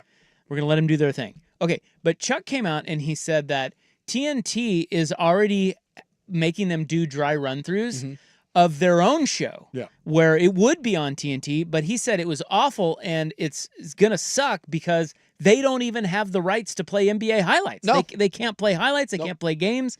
So he was like, so he's already bitching about having to do that. So you can talk about the game with no visual aid. And they're saying that one of the benefits of the TNT is they would do these big, long, sweeping segments. And they're saying, and that's not the way ESPN works. And like I think it was Bill Simmons that was asking the question, is ESPN willing to change the clock? Because that's one of the big things that TNT has, is they just kind of let those guys kind of wander and meander, and that's not the way ESPN works. And so this idea that it's going to be the same but different, dude, buckle up. This thing's going to, I'm just telling you. You think they're going to put their... I think this thing's going to suck. You think ESPN's going to put their crappy-ass stamp on it? I do. And already there's talk of having some of their guys on there. Like, no, there's like Screaming A and like Perkins. Like there was Chuck was doing an interview with. It might have been with Patrick, and they were talking about Patrick Harris. No, yeah, Patrick Harris. He was talking to someone the other day. I was listening to it, and they were talking about, like, you know, Kendrick Perkins being on there and stuff, and you could hear just Chuck's eyes just rolling in the back of his head. ESPN will F this up. I have no doubt about it. There's no way this show stays the same. You just it won't Isn't work. it interesting that ESPN's had so many shows that are terrible over the years? Yeah. But they have finally kind of figured out that, okay, maybe we're not very good at it. We'll just buy other people's shows that are good at it. And they'll still screw it up. And they did that with Pat McAfee, and that's working. Like, Pat McAfee has a good show. ESPN leaves it alone, even though they're very scared of his content. But they put all the warnings on there. And look, they're making a mint off of that. So they leave him alone. He's doing his thing. If they're smart, they will leave this alone. But because they finally figured out this, okay, well, McAfee may not be a show that, you know, we would, we would do, but we understand its popularity, so we're just going to buy it. So they're going to license inside the NBA. That's the smartest thing they could do. Just don't freaking touch it. I just have a hard time that the Stephen A's and the Kendrick Perkins of the world aren't going to somehow find a way to get involved in this. And the fact that Barkley's already talking about it and already crapping on it and already saying that he wants to be fired, that's just not, that's canary in the coal mine stuff. And I get maybe some of that's Chuck just being Chuck, but... Well, Chuck will sabotage all that anyway. Yeah. Which is great. Yeah. Meanwhile, did you see Kenny talking like a tough game? He's like, you know, we love what we do, and just letting everyone at ESPN know we're not coming to F around. And everyone's like, ooh. Oh my God. What does that mean? I don't know. You're an analyst. They're not coming to F around. This is like this. So those guys don't want to go to ESPN. No, they don't. But they got getting paid. They got handsome. paid But it's so better than much not doing money a show. that it's whatever. Yeah. You know, I just love the Stephen A. You don't want to make an enemy of me and Kendrick Perkins. Like, when I see him in the hallway, what, Kendrick? It's on site. What are you going to eat a donut? And then, like, what? What exactly are you going to do? Do you think ESPN, you know how we make fun of Odyssey all the time? An Odyssey station. That's our parent station that owns us. And despite their imminent attempts to screw us up, we're still here. Yeah. Do you think that Chuck and Shaq and Kenny will do that with ESPN? I hope so. Do you think ESPN would allow that? It's going to get awkward, but it's so popular and they spent so much money, they kind of have to. Like, do you ever watch John Oliver? Sometimes. He rips his parent company apart. Does he? Yeah. Like, he shreds it. He calls him the business daddy. And he just... Who owns that They show? did the AT&T merger Comcast thing, right? I don't know. Yeah. Hey, it's your window, He's daddy. on Max. Yeah, he's I on know Max, that. but I think it's Comcast. And he calls him he calls him their business daddy. Yeah, it's owned by Warner Brothers and all that. And so he just he fillets them all the time. And so it's fun. David Letterman used to do that. Yeah, you know, he did. it's Howard Stern. I mean, I think Howard Stern probably invented making fun of who you Well, work there's for. a whole movie about that. Well, yeah, he called his boss pig virus. vomit. Yeah, well, in the movie it's pig vomit, but if you listen to it, he called him pig virus. He would go stand outside of his boss's office and like yell at him on the air and call him pig virus. So I mean, and everyone kind of has to suck it up because it's so popular. And that's the beauty part, is it does feel like that show would do that. One, they don't care. They've made enough money and it's so popular. That's the one good thing, is I feel like they will push back hard. All right, a couple Scuddy notes from the NBA. Who could be on the move and the new odds-on favorite to land Giannis for next season? That's coming up next on The Fan. It's time for a Ducks Report, the inside story on Oregon athletics. Brought to you by Mods PDX. The future of building is here. Ducks picking up a recruit. Dan Lanning and company securing a commitment from 4-star edge rusher Prince Tavizon.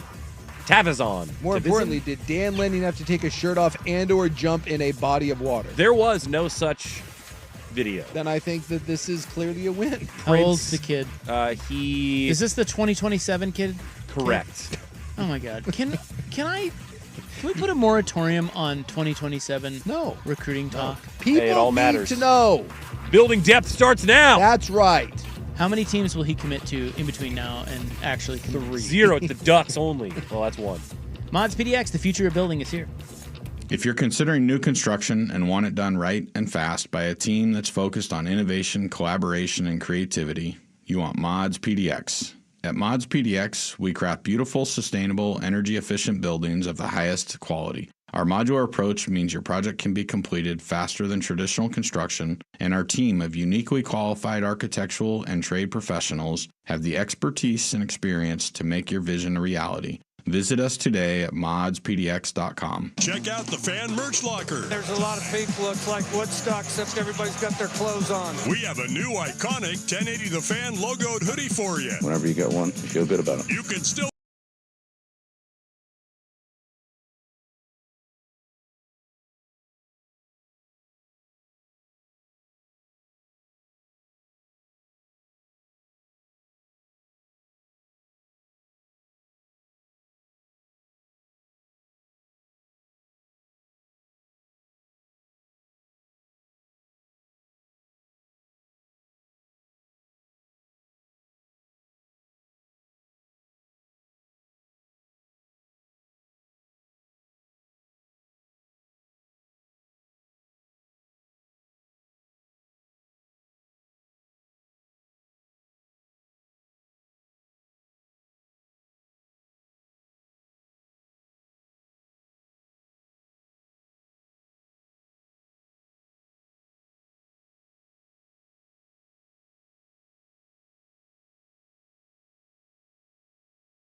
contender. Mm-hmm. And well, he kind of makes anybody a contender. Not anybody, but sure. He can go somewhere. It doesn't have to have a complete team. Sure. He kind of makes their team. Well, Plus, they're going to have to give up a lot to get him. The ones that seem to make sense were Houston, San Antonio, and I've always said the one that to me makes the most sense was Oklahoma City. No offense, but to Oklahoma City, whatever happens here, you got $1 million assets. Your team, eventually you got to pay anyways. Dude, ship Chet and one or two of your first round picks and go get Giannis and add him to this collection. Have fun with that. I mean, you want to talk about seriously like building a dynasty? I give you that. Giannis keeps getting better. I mean, Milwaukee doesn't, but he's better than when he won the MVP.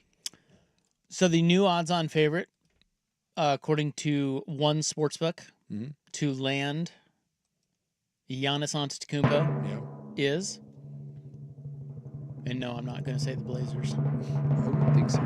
The Toronto Raptors. Did you know this? Yeah. Apparently, why would the crappy ass Toronto Raptors? Why would Giannis want to go play in Toronto? Well, apparently there have been some major wagers placed on Toronto, and that happened a day before the report came out that Toronto is gearing up an offer for him. Okay, let me just see if I can follow this. So he's not happy in Milwaukee because he doesn't feel like he can win in Milwaukee, and he has said that he is not satisfied with one championship, and he's not getting any younger. So he's giving up playing in Milwaukee because the Dame thing didn't work out, right? And so he's trading that Milwaukee team to go play with RJ Barrett and Scotty Barnes. Like that's well, you put it that way. Well, I mean, they were 30 and 52 last year. Danny and Joe were talking about this a little bit earlier today, and Danny's point was to your point, what does Toronto have to offer? How do they go get him? Yeah, so I mean, I don't care how many firsts you offer. Like Houston can offer any number of young, talented players.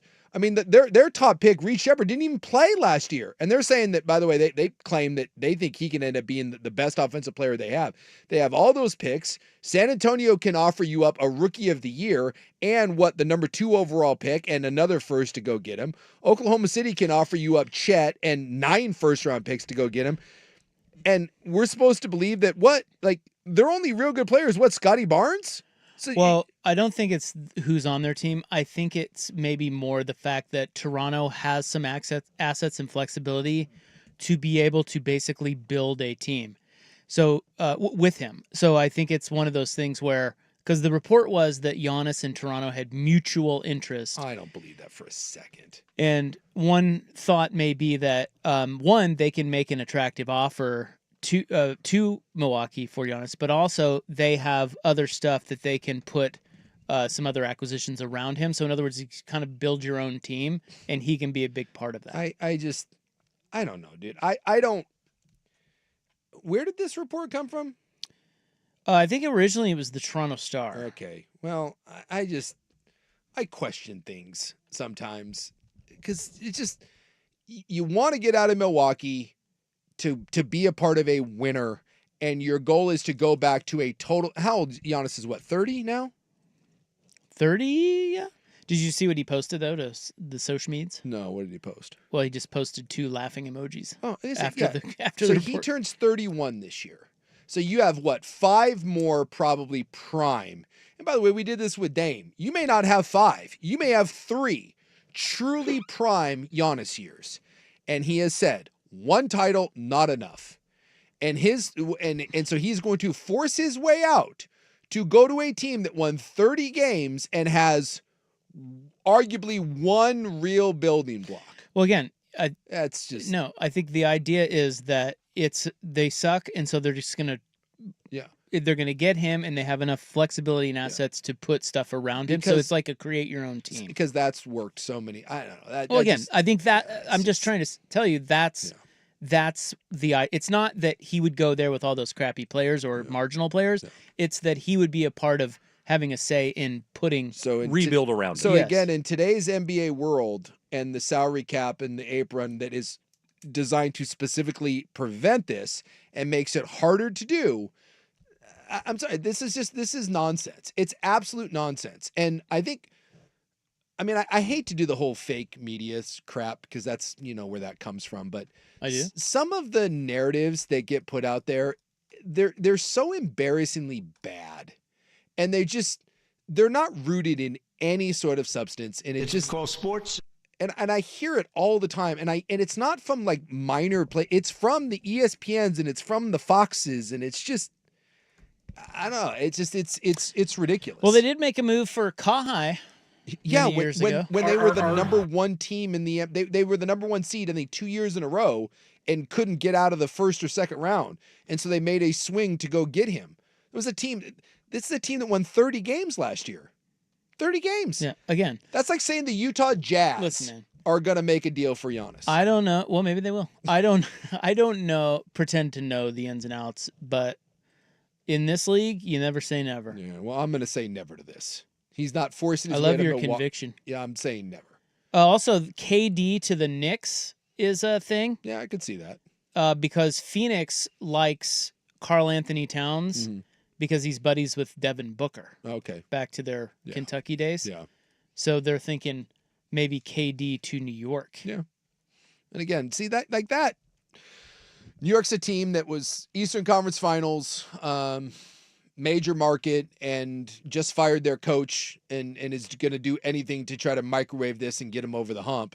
That makes sense. That, but the Toronto thing, what? Why can't we have Katie in Toronto while we're at it? How about that? Bring Katie and Giannis both to Toronto. They might. And you wonder too, because we keep getting told that this era of building your team this way that they're trying to do, that this era is done. I mean, look at teams that have won now over the last 6 or 7 years. The Phoenix has tried this, didn't work. Milwaukee tried this with Dame, didn't work. Brooklyn tried it. With Durant, didn't work. Golden State, I guess, tried to do this with Jimmy, but I get why they're doing it, trying to hold on to it. Didn't work. You would think that eventually teams are smart and realize that that version of the NBA is done. And the only thing you do by going all in with these sorts of things is you just neuter yourself. It's not going to work in the short term, and all you do is cut your own balls off for the foreseeable future. Because then, you bring in Giannis and God knows what else to Toronto. And then 2 years from now, Giannis is on some supermax where he's making $90 million a year. He's no longer the same player he is. And you're like, whoops. Well, you're making a strong case for the Blazers just sticking with what they got. Well, I think there's a difference between sticking with what you got and trying to build something the right way. What I don't like what Portland does is when they come out and try to sell me on the fact that they don't need to go get anyone else or tank because they could have superstar players on their team. That's the one where You don't think Toronto's saying that right now? I bet they are. Yeah, our roster's fine. It just needs to improve on its own. Yeah. Telling their fans, hey, we love this Reed Shepherd. Does he play there? No, he's down in Houston. Oh. Who's Toronto's guys? They have Scotty Barnes, they have RJ Barrett, and then was it the other guy? Was it Quigley or whatever? Emmanuel Quigley. Yeah. They have Emmanuel Quigley. And they won 30. Hey, I'll tell you what. Well, if you can make the case that Toronto at 30 wins, then Portland will go make a move for Giannis. Yeah, but you just said you didn't want that. I don't, because it wouldn't mean anything. The time to go get Giannis is when you had Dame. It's actually pretty neat. That's the thing, is Portland could have been this version of the... So stand pat, Portland. Listen to Big Sook. Stand pat. You don't need Giannis. Portland could have been... Grow it. The New York Knicks. We've got to bifurcate those two things. Portland could have had everything that the Knicks have. And you just would have kind of swapped Brunson for Dame. But you could have had that team. All right, the club is coming up next. Are we the world's most educated country? The answer is no. No. Next on The Fan. Saving money is smart.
Well, we're not very smart here.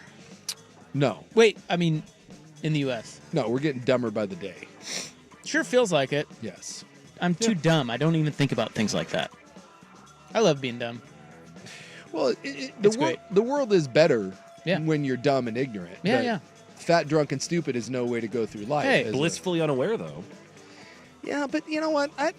I can appreciate the person that is like, hey, you know what? I'm going to check out. But that's how society goes to S. Is you get enough people that are like, hey, not my problem. I'm just going to live in my own little world, and then it goes unchecked, and that's the dangerous part when you check out. Yeah, there's always people that'll step up. Yeah, that's clearly. Yeah, history has shown that. Yeah. Nothing bad ever happens. They'll make a sign. They'll do a TikTok dance, you know. Yeah. Everything will be fine. Take some action. Well, I have a list of the world's most educated countries. Mm-hmm. It's not us. No, it's not. No. I love how education, by the way, has now been like it's like been vilified. Like it's those smart elites. Yeah, we're going back to the trades now. Yeah. Did you see how the Department of Education sent that letter to Harvard about everything they're doing wrong? And Harvard went all like a middle school teacher and corrected all the grammatical and spelling errors in the White House's publication. They had another one where it was amazing.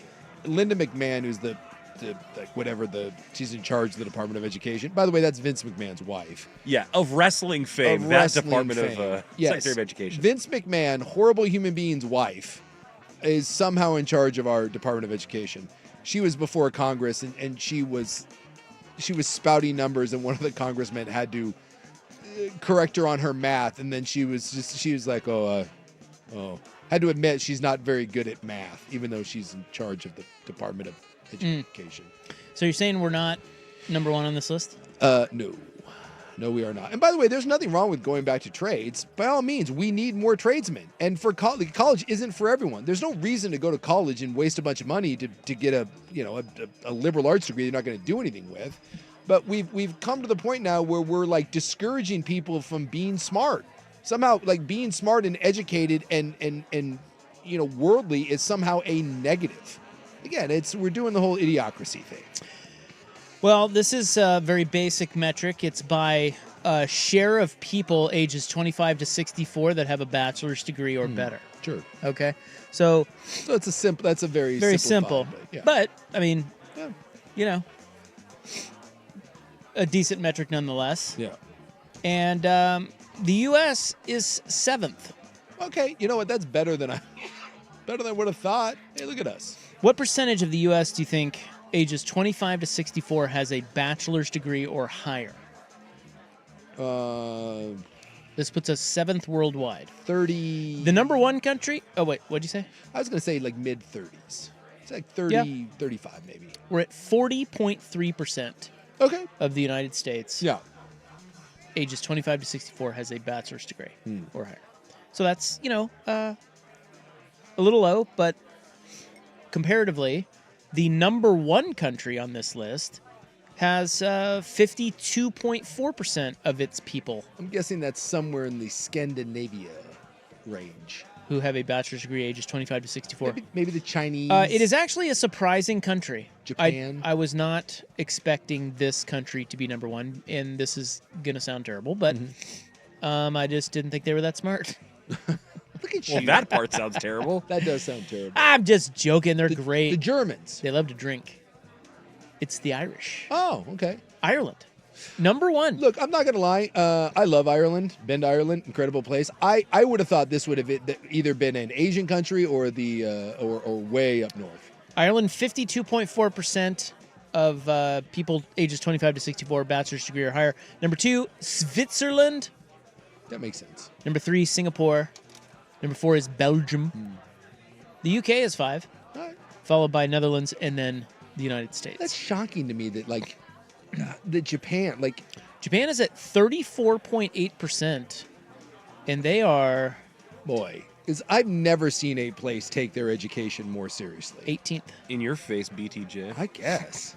Yeah, what do you think that means? I don't know. I wonder if China and India way less. By the way, China 7%. Well, they have 1 billion plus people, and some of those India, people live in 14%. Yeah, same thing. I mean, but I'm guessing the percentage of high achievers that are coming out of those places is through the roof. Yeah, maybe bachelor's degree is the weird qualifier. Maybe they all have advanced degrees in other stuff, That's whether what those are trades or because like. I'm telling you, when you go over and you see the way the Japan Everyone has a purpose. Everyone has something they're doing. Everyone, it is a machine. Well, here's what's wild. In India, there are 140 million people with ages 25 to 64 with bachelor's degrees or higher. Yeah. In the United States, there are only 78 million. But in the U.S., that's 40% of our population. So the volume over there, there's just a way, way, way higher quantity of educated whereas people, in but, India, it's yeah. 14%. Well, because I mean, places like India and China, I'm guessing that is feast or famine because India is cranking out, medical professionals, like some really high level people, but it's also one of the the poverty there is astronomical. And when you're dealing with 1 billion plus people, I'm assuming that just drags the average down like you wouldn't believe. Like I'm here, I just looked it up. So in Japan, you're right. They said only 65% of individuals, 25 to 34, had attained higher education. But of that, the vast majority hold advanced degrees in science and engineering. So I think maybe that's one of those too. That over there, when you go to school, you finish school. Like no offense to this is my whole thing with like trade schools. If you're in the U.S. and you don't know what you want to do and you're like, I'm just going to go to school and drink beer and get a sociology degree, go learn to be a plumber. Go learn to be a welder, right? Like those are, it's not for everybody. But we need people that are going to be doctors and STEM majors and that work in computers and for the Tesla. We need those. Everything's computer. I love Tesla. Everything is computer. Well, don't you feel like the U.S., I feel like they're churning out really educated people in places like Japan, yes, India, China as well. But China. Whereas here we're just a little bit more entrepreneurial, like idea driven, as opposed to formal education driven. But I read an article in it might have been in the Wall Street Journal. I mean, this was a while back, but it talked about that, and it said one of the problems that we're concerned about in the United States, and again, this goes back into the new administration thing and U.S. first and all that, is we have our society now, like with the youth coming up, they're not striving to be doctors and chemical engineers. They're trying to be entrepreneurs. They want to be tech. They want to make it in Bitcoin, or they want to start some business and make $1 gajillion. And you're getting more people that are doing that, and it's leaving a giant gap in high industries. And we need people from other countries because those countries are actually focused on that. And it was that thing of, yes, we may want to be U.S. first, but we are going to need other people because they are cranking out the people we need to run our industries because we're busy, like you said, very entrepreneurial. We'll have the idea, but you can't have everyone. We need them to implement it. Yes. It's like Cubes always says. Yeah. My guy Cubes. And this is the one I saw that I saw this and I wanted to double check it. But the last study we did, would you care to guess the number of American adults that read below or equivalent to a 6th grade level? The number as in percentage? Percentage. I just saw this the other day and I want to double check and make sure that it was what? Right. A 6th grade level or below.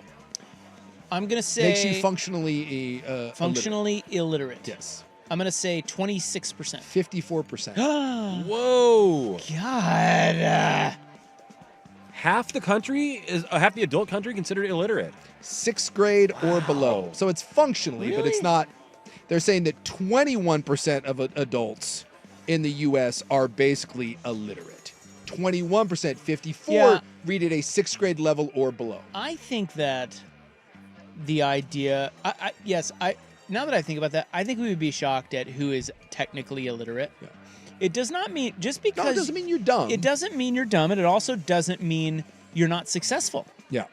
Yeah, absolutely. You can run again, this goes back you to start a business. You start a business. Never have the opportunity for education, and you get her done. Yeah. But that is still alarming. Yeah, and again, this goes back to the whole misinformation thing and believing what you see, and it's wait, I shouldn't believe what I see? Well, there's a lot of people on troubling. A lot of people think that we're on a troubling curve. That there's some trends that are kind of scary for what lies ahead. Here now. Yeah, they've always said that. Yeah. People are always scared. Yeah. Here now. Well, and maybe, rightfully so, because there have been times throughout history where here now. bad things do happen, and sometimes those trends do, they do come to fruition. Have some weed, man. Calm down. Well, have you seen there's a great ad going around where it was making the rounds, and it said, "Hey, make sure you show this to every one of your parents." And it was an AI driven. It was all AI, and it was meant. They're saying, "Hey, show this to your parents." And it was a series of. It was this lady talking in the news, and she was talking about. I think the first one is like Canada declares war on the United States, and it looks exactly like a news broadcast.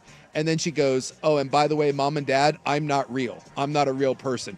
Then it goes to someone else, and it's like it's a cop, and he's calling and he's saying, "Hey, if you don't do this and that, you're going to be arrested." And then he goes, "Mom and Dad, I'm not real."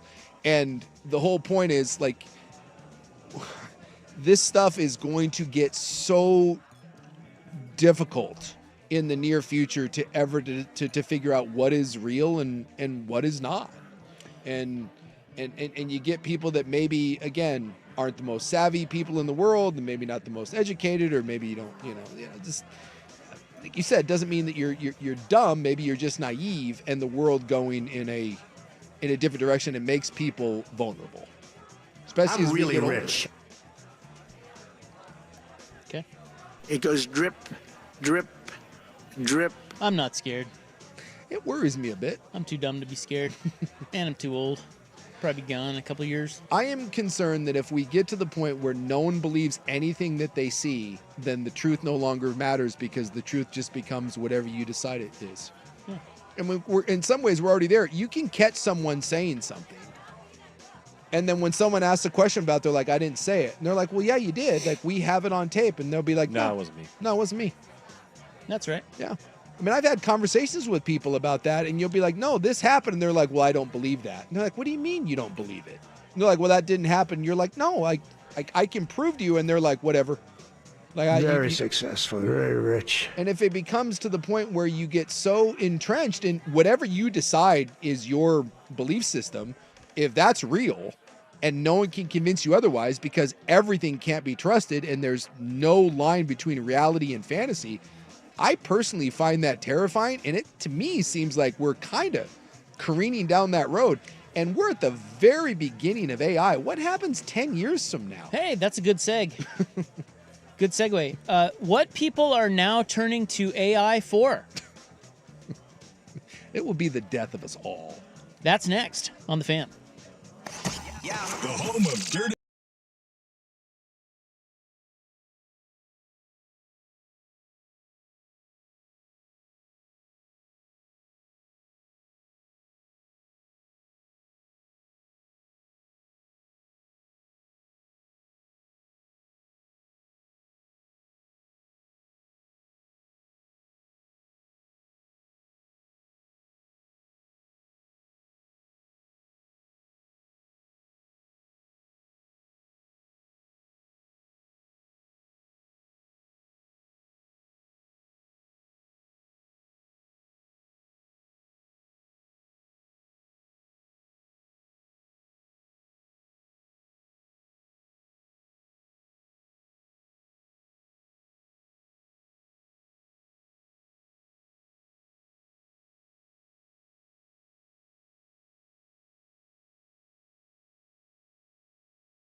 Caglione era being down 7-2 Yes. to the Cardinals. Because they were saying how inspiring he was to the clubhouse. Yes.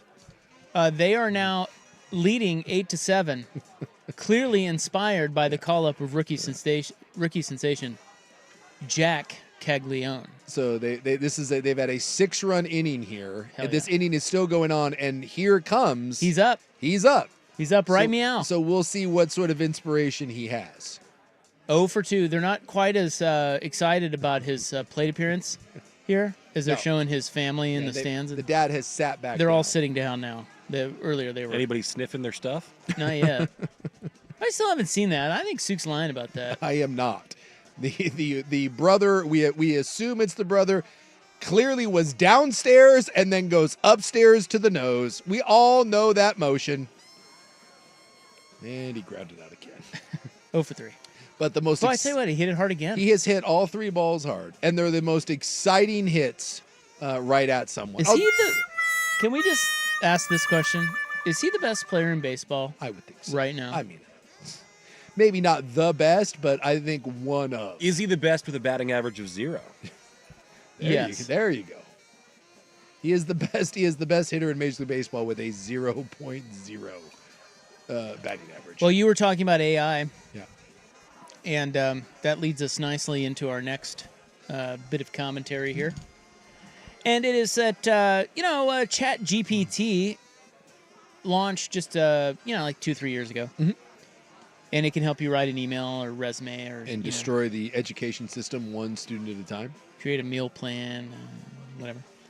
But now people are using Chat GPT to ask if they are hot or not. Oh my God! Because this ought to go well. They want validation, honesty, or validation. Yeah, I don't know if it's honesty they crave. You could find that a lot of other places. Yeah.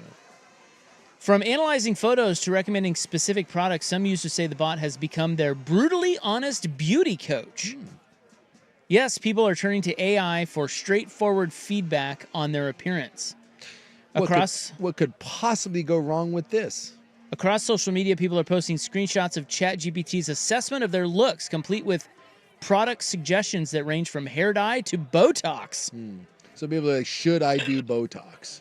And AI is answering I believe that? it's called Brotox. Brotox. ChatGPT is saying, yes, your old wrinkly ass needs Botox? Yeah, I think so. I think it's being very honest. Some are even spending thousands to take on the recommendations. Wow. Yeah. Well, I mean, the girlfriend boyfriend thing is happening. That's the thing. There's people are in relationships with AI bots, and they know it. So, I mean, if you're basically having sex with your phone, why wouldn't you ask it if you're attractive? Well, yeah, because it's really just curating what is already out there about you. Yeah. That's all it's doing. Like, it's not this other... But if you don't really...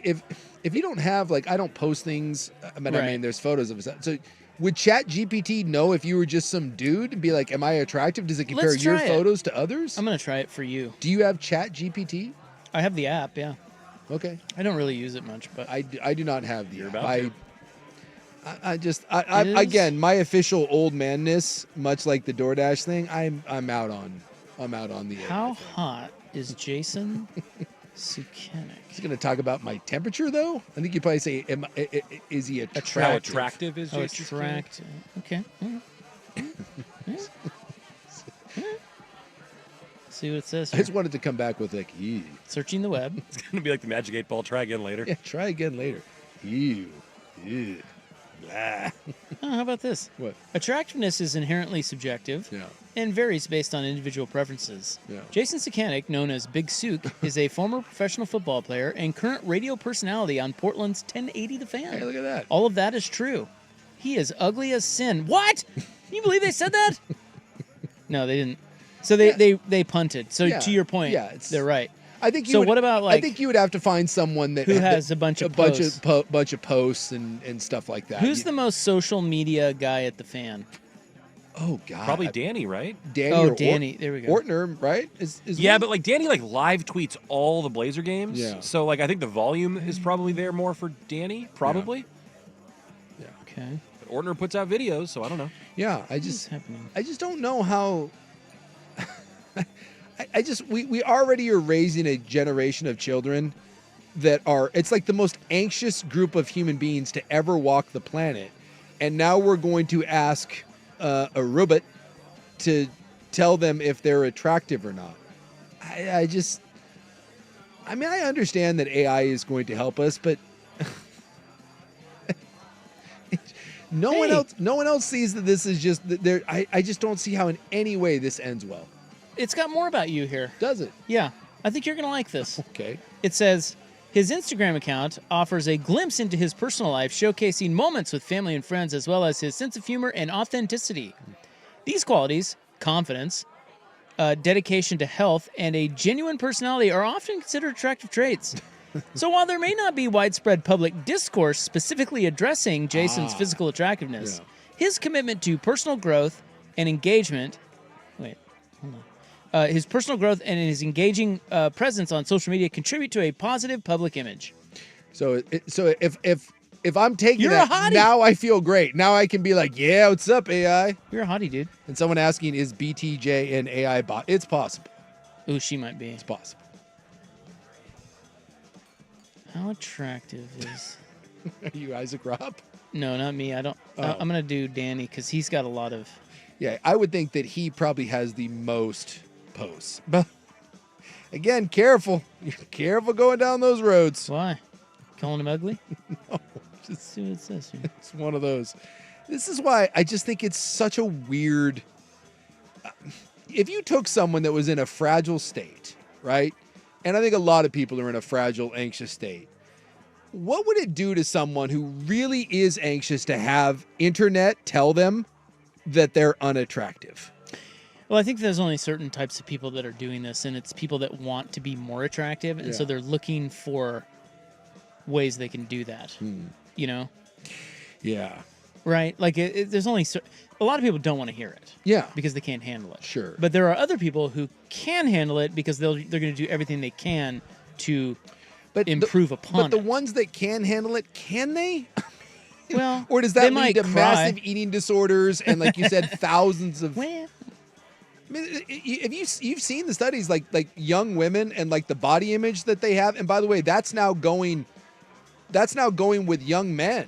Like the amount of young men that are like on steroids now, they're like 15 years old and they're on steroids and like a bunch of HGH and stuff. It's like all the societal pressures to be attractive as a young lady have now been placed squarely also in men's camp. Hey, and it was one thing when it was screwing up ladies, but now it's screwing up men. Hey, when are we going to do something about it? It speaks highly of Danny. It says, Danny Meringue is a prominent sports media personality based in Portland. While there isn't a public consensus or official ranking regarding his physical attractiveness, Meringue's appeal lies in his charisma, insightful commentary, and passion for sports. So we're all hot, basically. You want to send that to me? I'm doing a show with him tomorrow. We're all hot. According to AI, if you're on the radio, you're hot. So what's more dangerous, believing AI when they tell you you're ugly or believing AI when they tell you you're hot? See, I think both of those things are dangerous. I don't think either one of those things is good for you. Yeah, it's ChatGPT. I mean, you know. Yeah. I feel like it's playing nice. No offense. Oh, yeah, by the way, I think we do have the ball sniff. Oh, do we? Yeah. Hold on. Yeah, we got the ball sniff. You know. Now, to be fair, he doesn't go down the pants, but he is deep in there rooting around and then goes right to the sniff. What do I go to? It's MLB on Fox, and clear as day, his brother is downstairs rooting around and then goes right up to the sniffer. Why would MLB post that? I think they're posting the whole. They're clip posting of the him whole going at up to bat. the plate. They're just not cutting So out. look in the back. Yeah. yeah, he got it. So yeah, they caught him. Oh, there it is. Yep. Yeah. He did. That's a downstairs route followed by the I'm going to pretend to wipe my nose, but we know you're not wiping the nose. How about that? You're smelling your own brand. Hey, babe. Got to make sure that everything's all right. And by the way, if that family has any sense of humor, they will roast the living hell out of that guy. first big league at bat of your big older brother, and you get caught doing a cotton candy route down below. Question is, was it all right? It's probably pretty humid right now. He seemed to approve. You're out in muggy St. Louis. It's muggy St. Louis, right. man. He's wearing jeans. June in St. Louis in jeans. Is he wearing jorts? No, that looks like Jeans like or pants. jorts? Let's do a deep dive. No, that appears to be jeans. And I don't know about you, but June in St. Louis in jeans, there's no way that dude is fresh. No. That's some stinky cheese downstairs, guarantee, which is probably why. Can we also say this? Percentage-wise, how many times have you gone downstairs for the check and had it come out on the positive? Sometimes. Because my thing is, if you're going downstairs to check the smell, it's because you already know that there's probably something going on down there, and it's usually confirmed. Do you sometimes delight in the smell? Well, that's a different animal. It's different.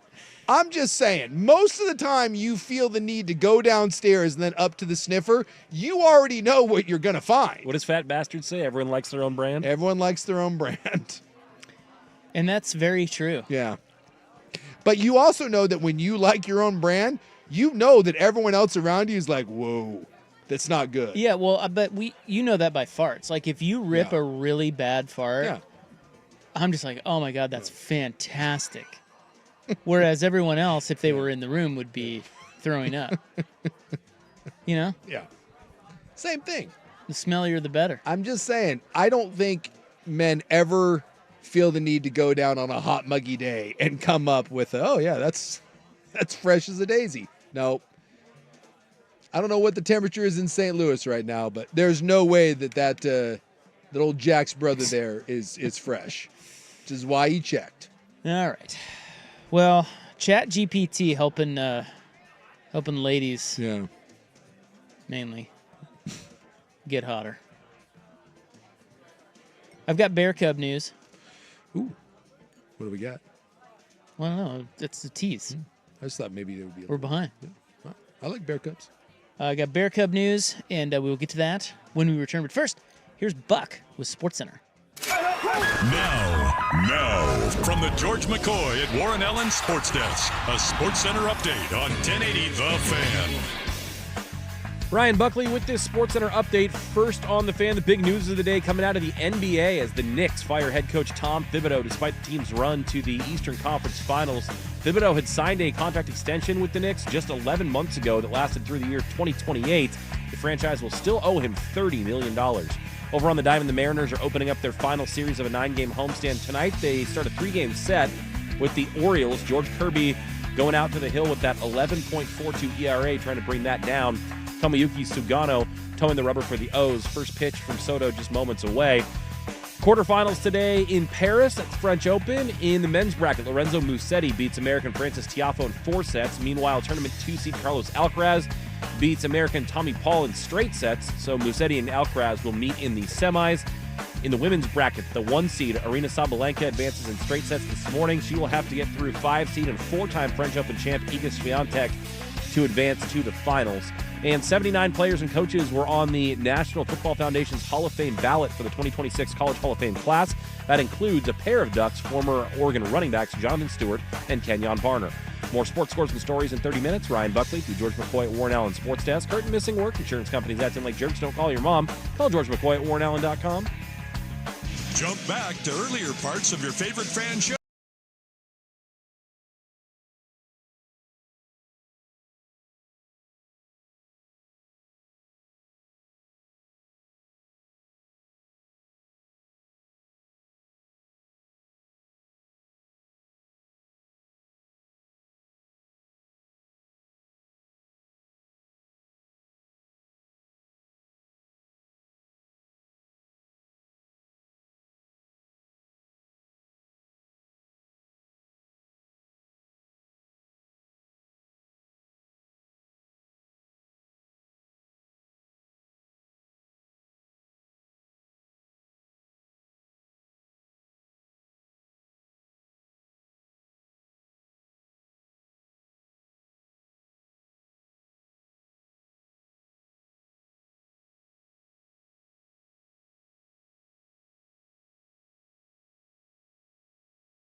desensitization to one's own smell. That's 100% true. Your brain gets used to your personal odors, including your flatulence. Yeah.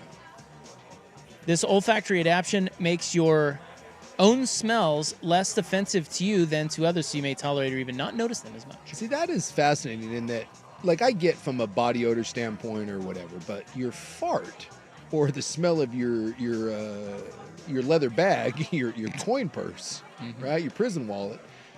What? That's not something you smell all the time.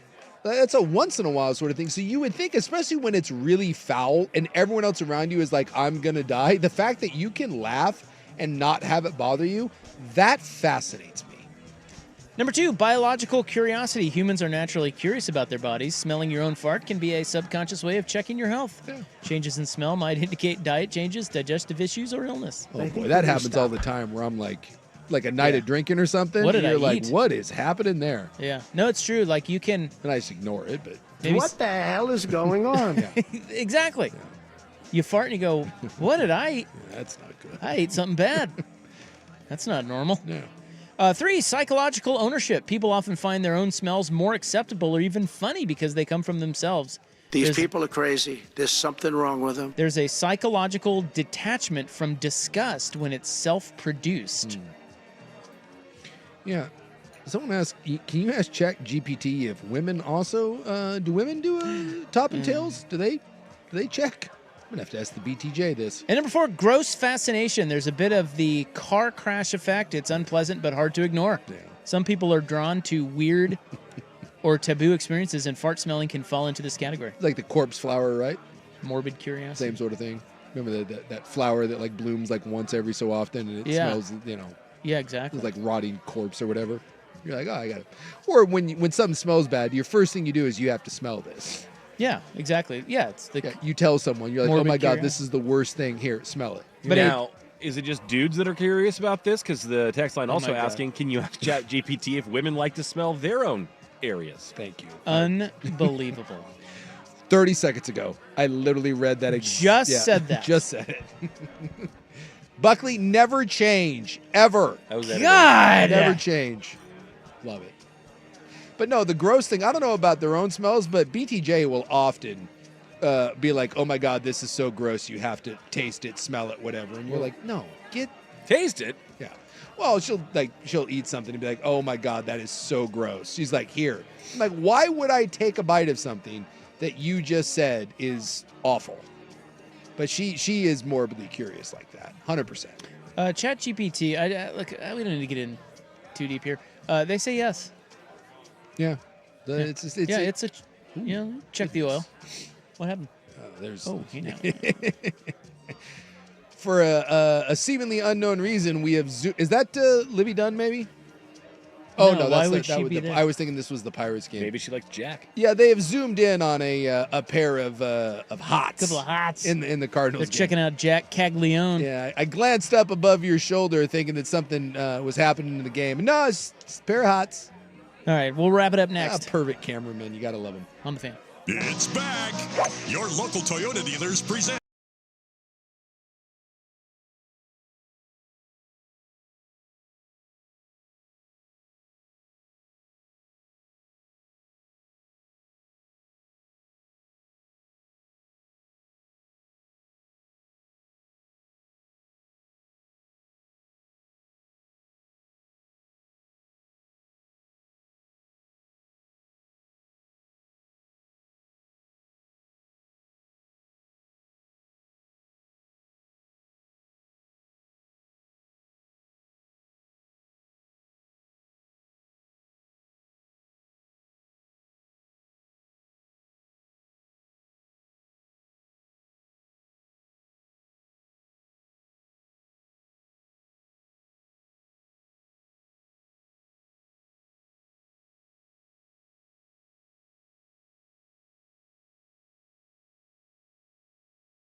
you know. Yeah, probably.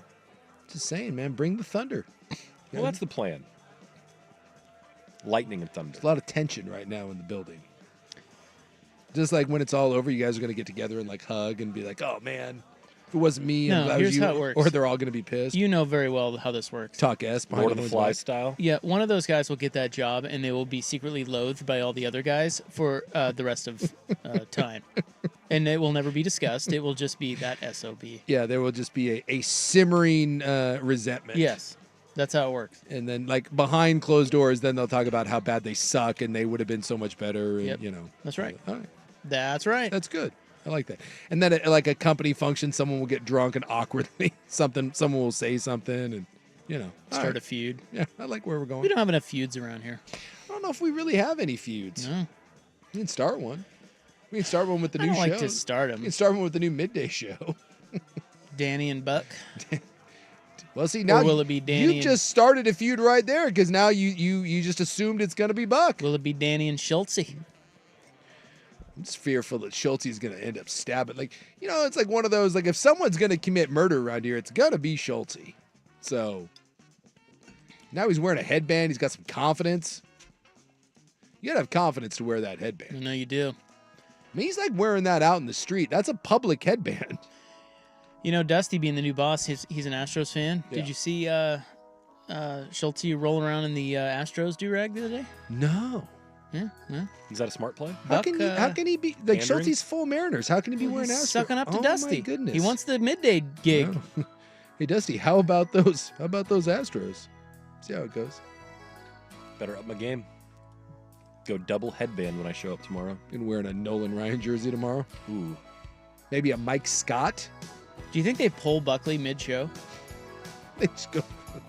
They're like, this isn't working. It's not not gonna going work. to. You Yeah, can go back to sorry, your own it's- show this afternoon. It's not working. You didn't know who Mike Scott was, did you? No. The Astros pitcher? Yeah. I was thinking of great Astros. Jose Cruz. Yeah. I don't know. Whose son was a giant. Jose I was just Cruz thinking Jr. of Astros from the 80s. I don't know how many Astros from the 80s can you think of? From the 80s? Nolan Ryan. J.P. Richards. He was an Astro, wasn't he? Dickie Thon was I think Dickie Thon was an Astro, I believe. He played for everyone. Yeah, bounced around. And that's the extent of our 80s Astros knowledge. Leading into the hot corner with hot 80s Yeah. Astros stuff. All right, we are, Hot Corner coming up next. Stay right there. We're back tomorrow, 3-7. Good night.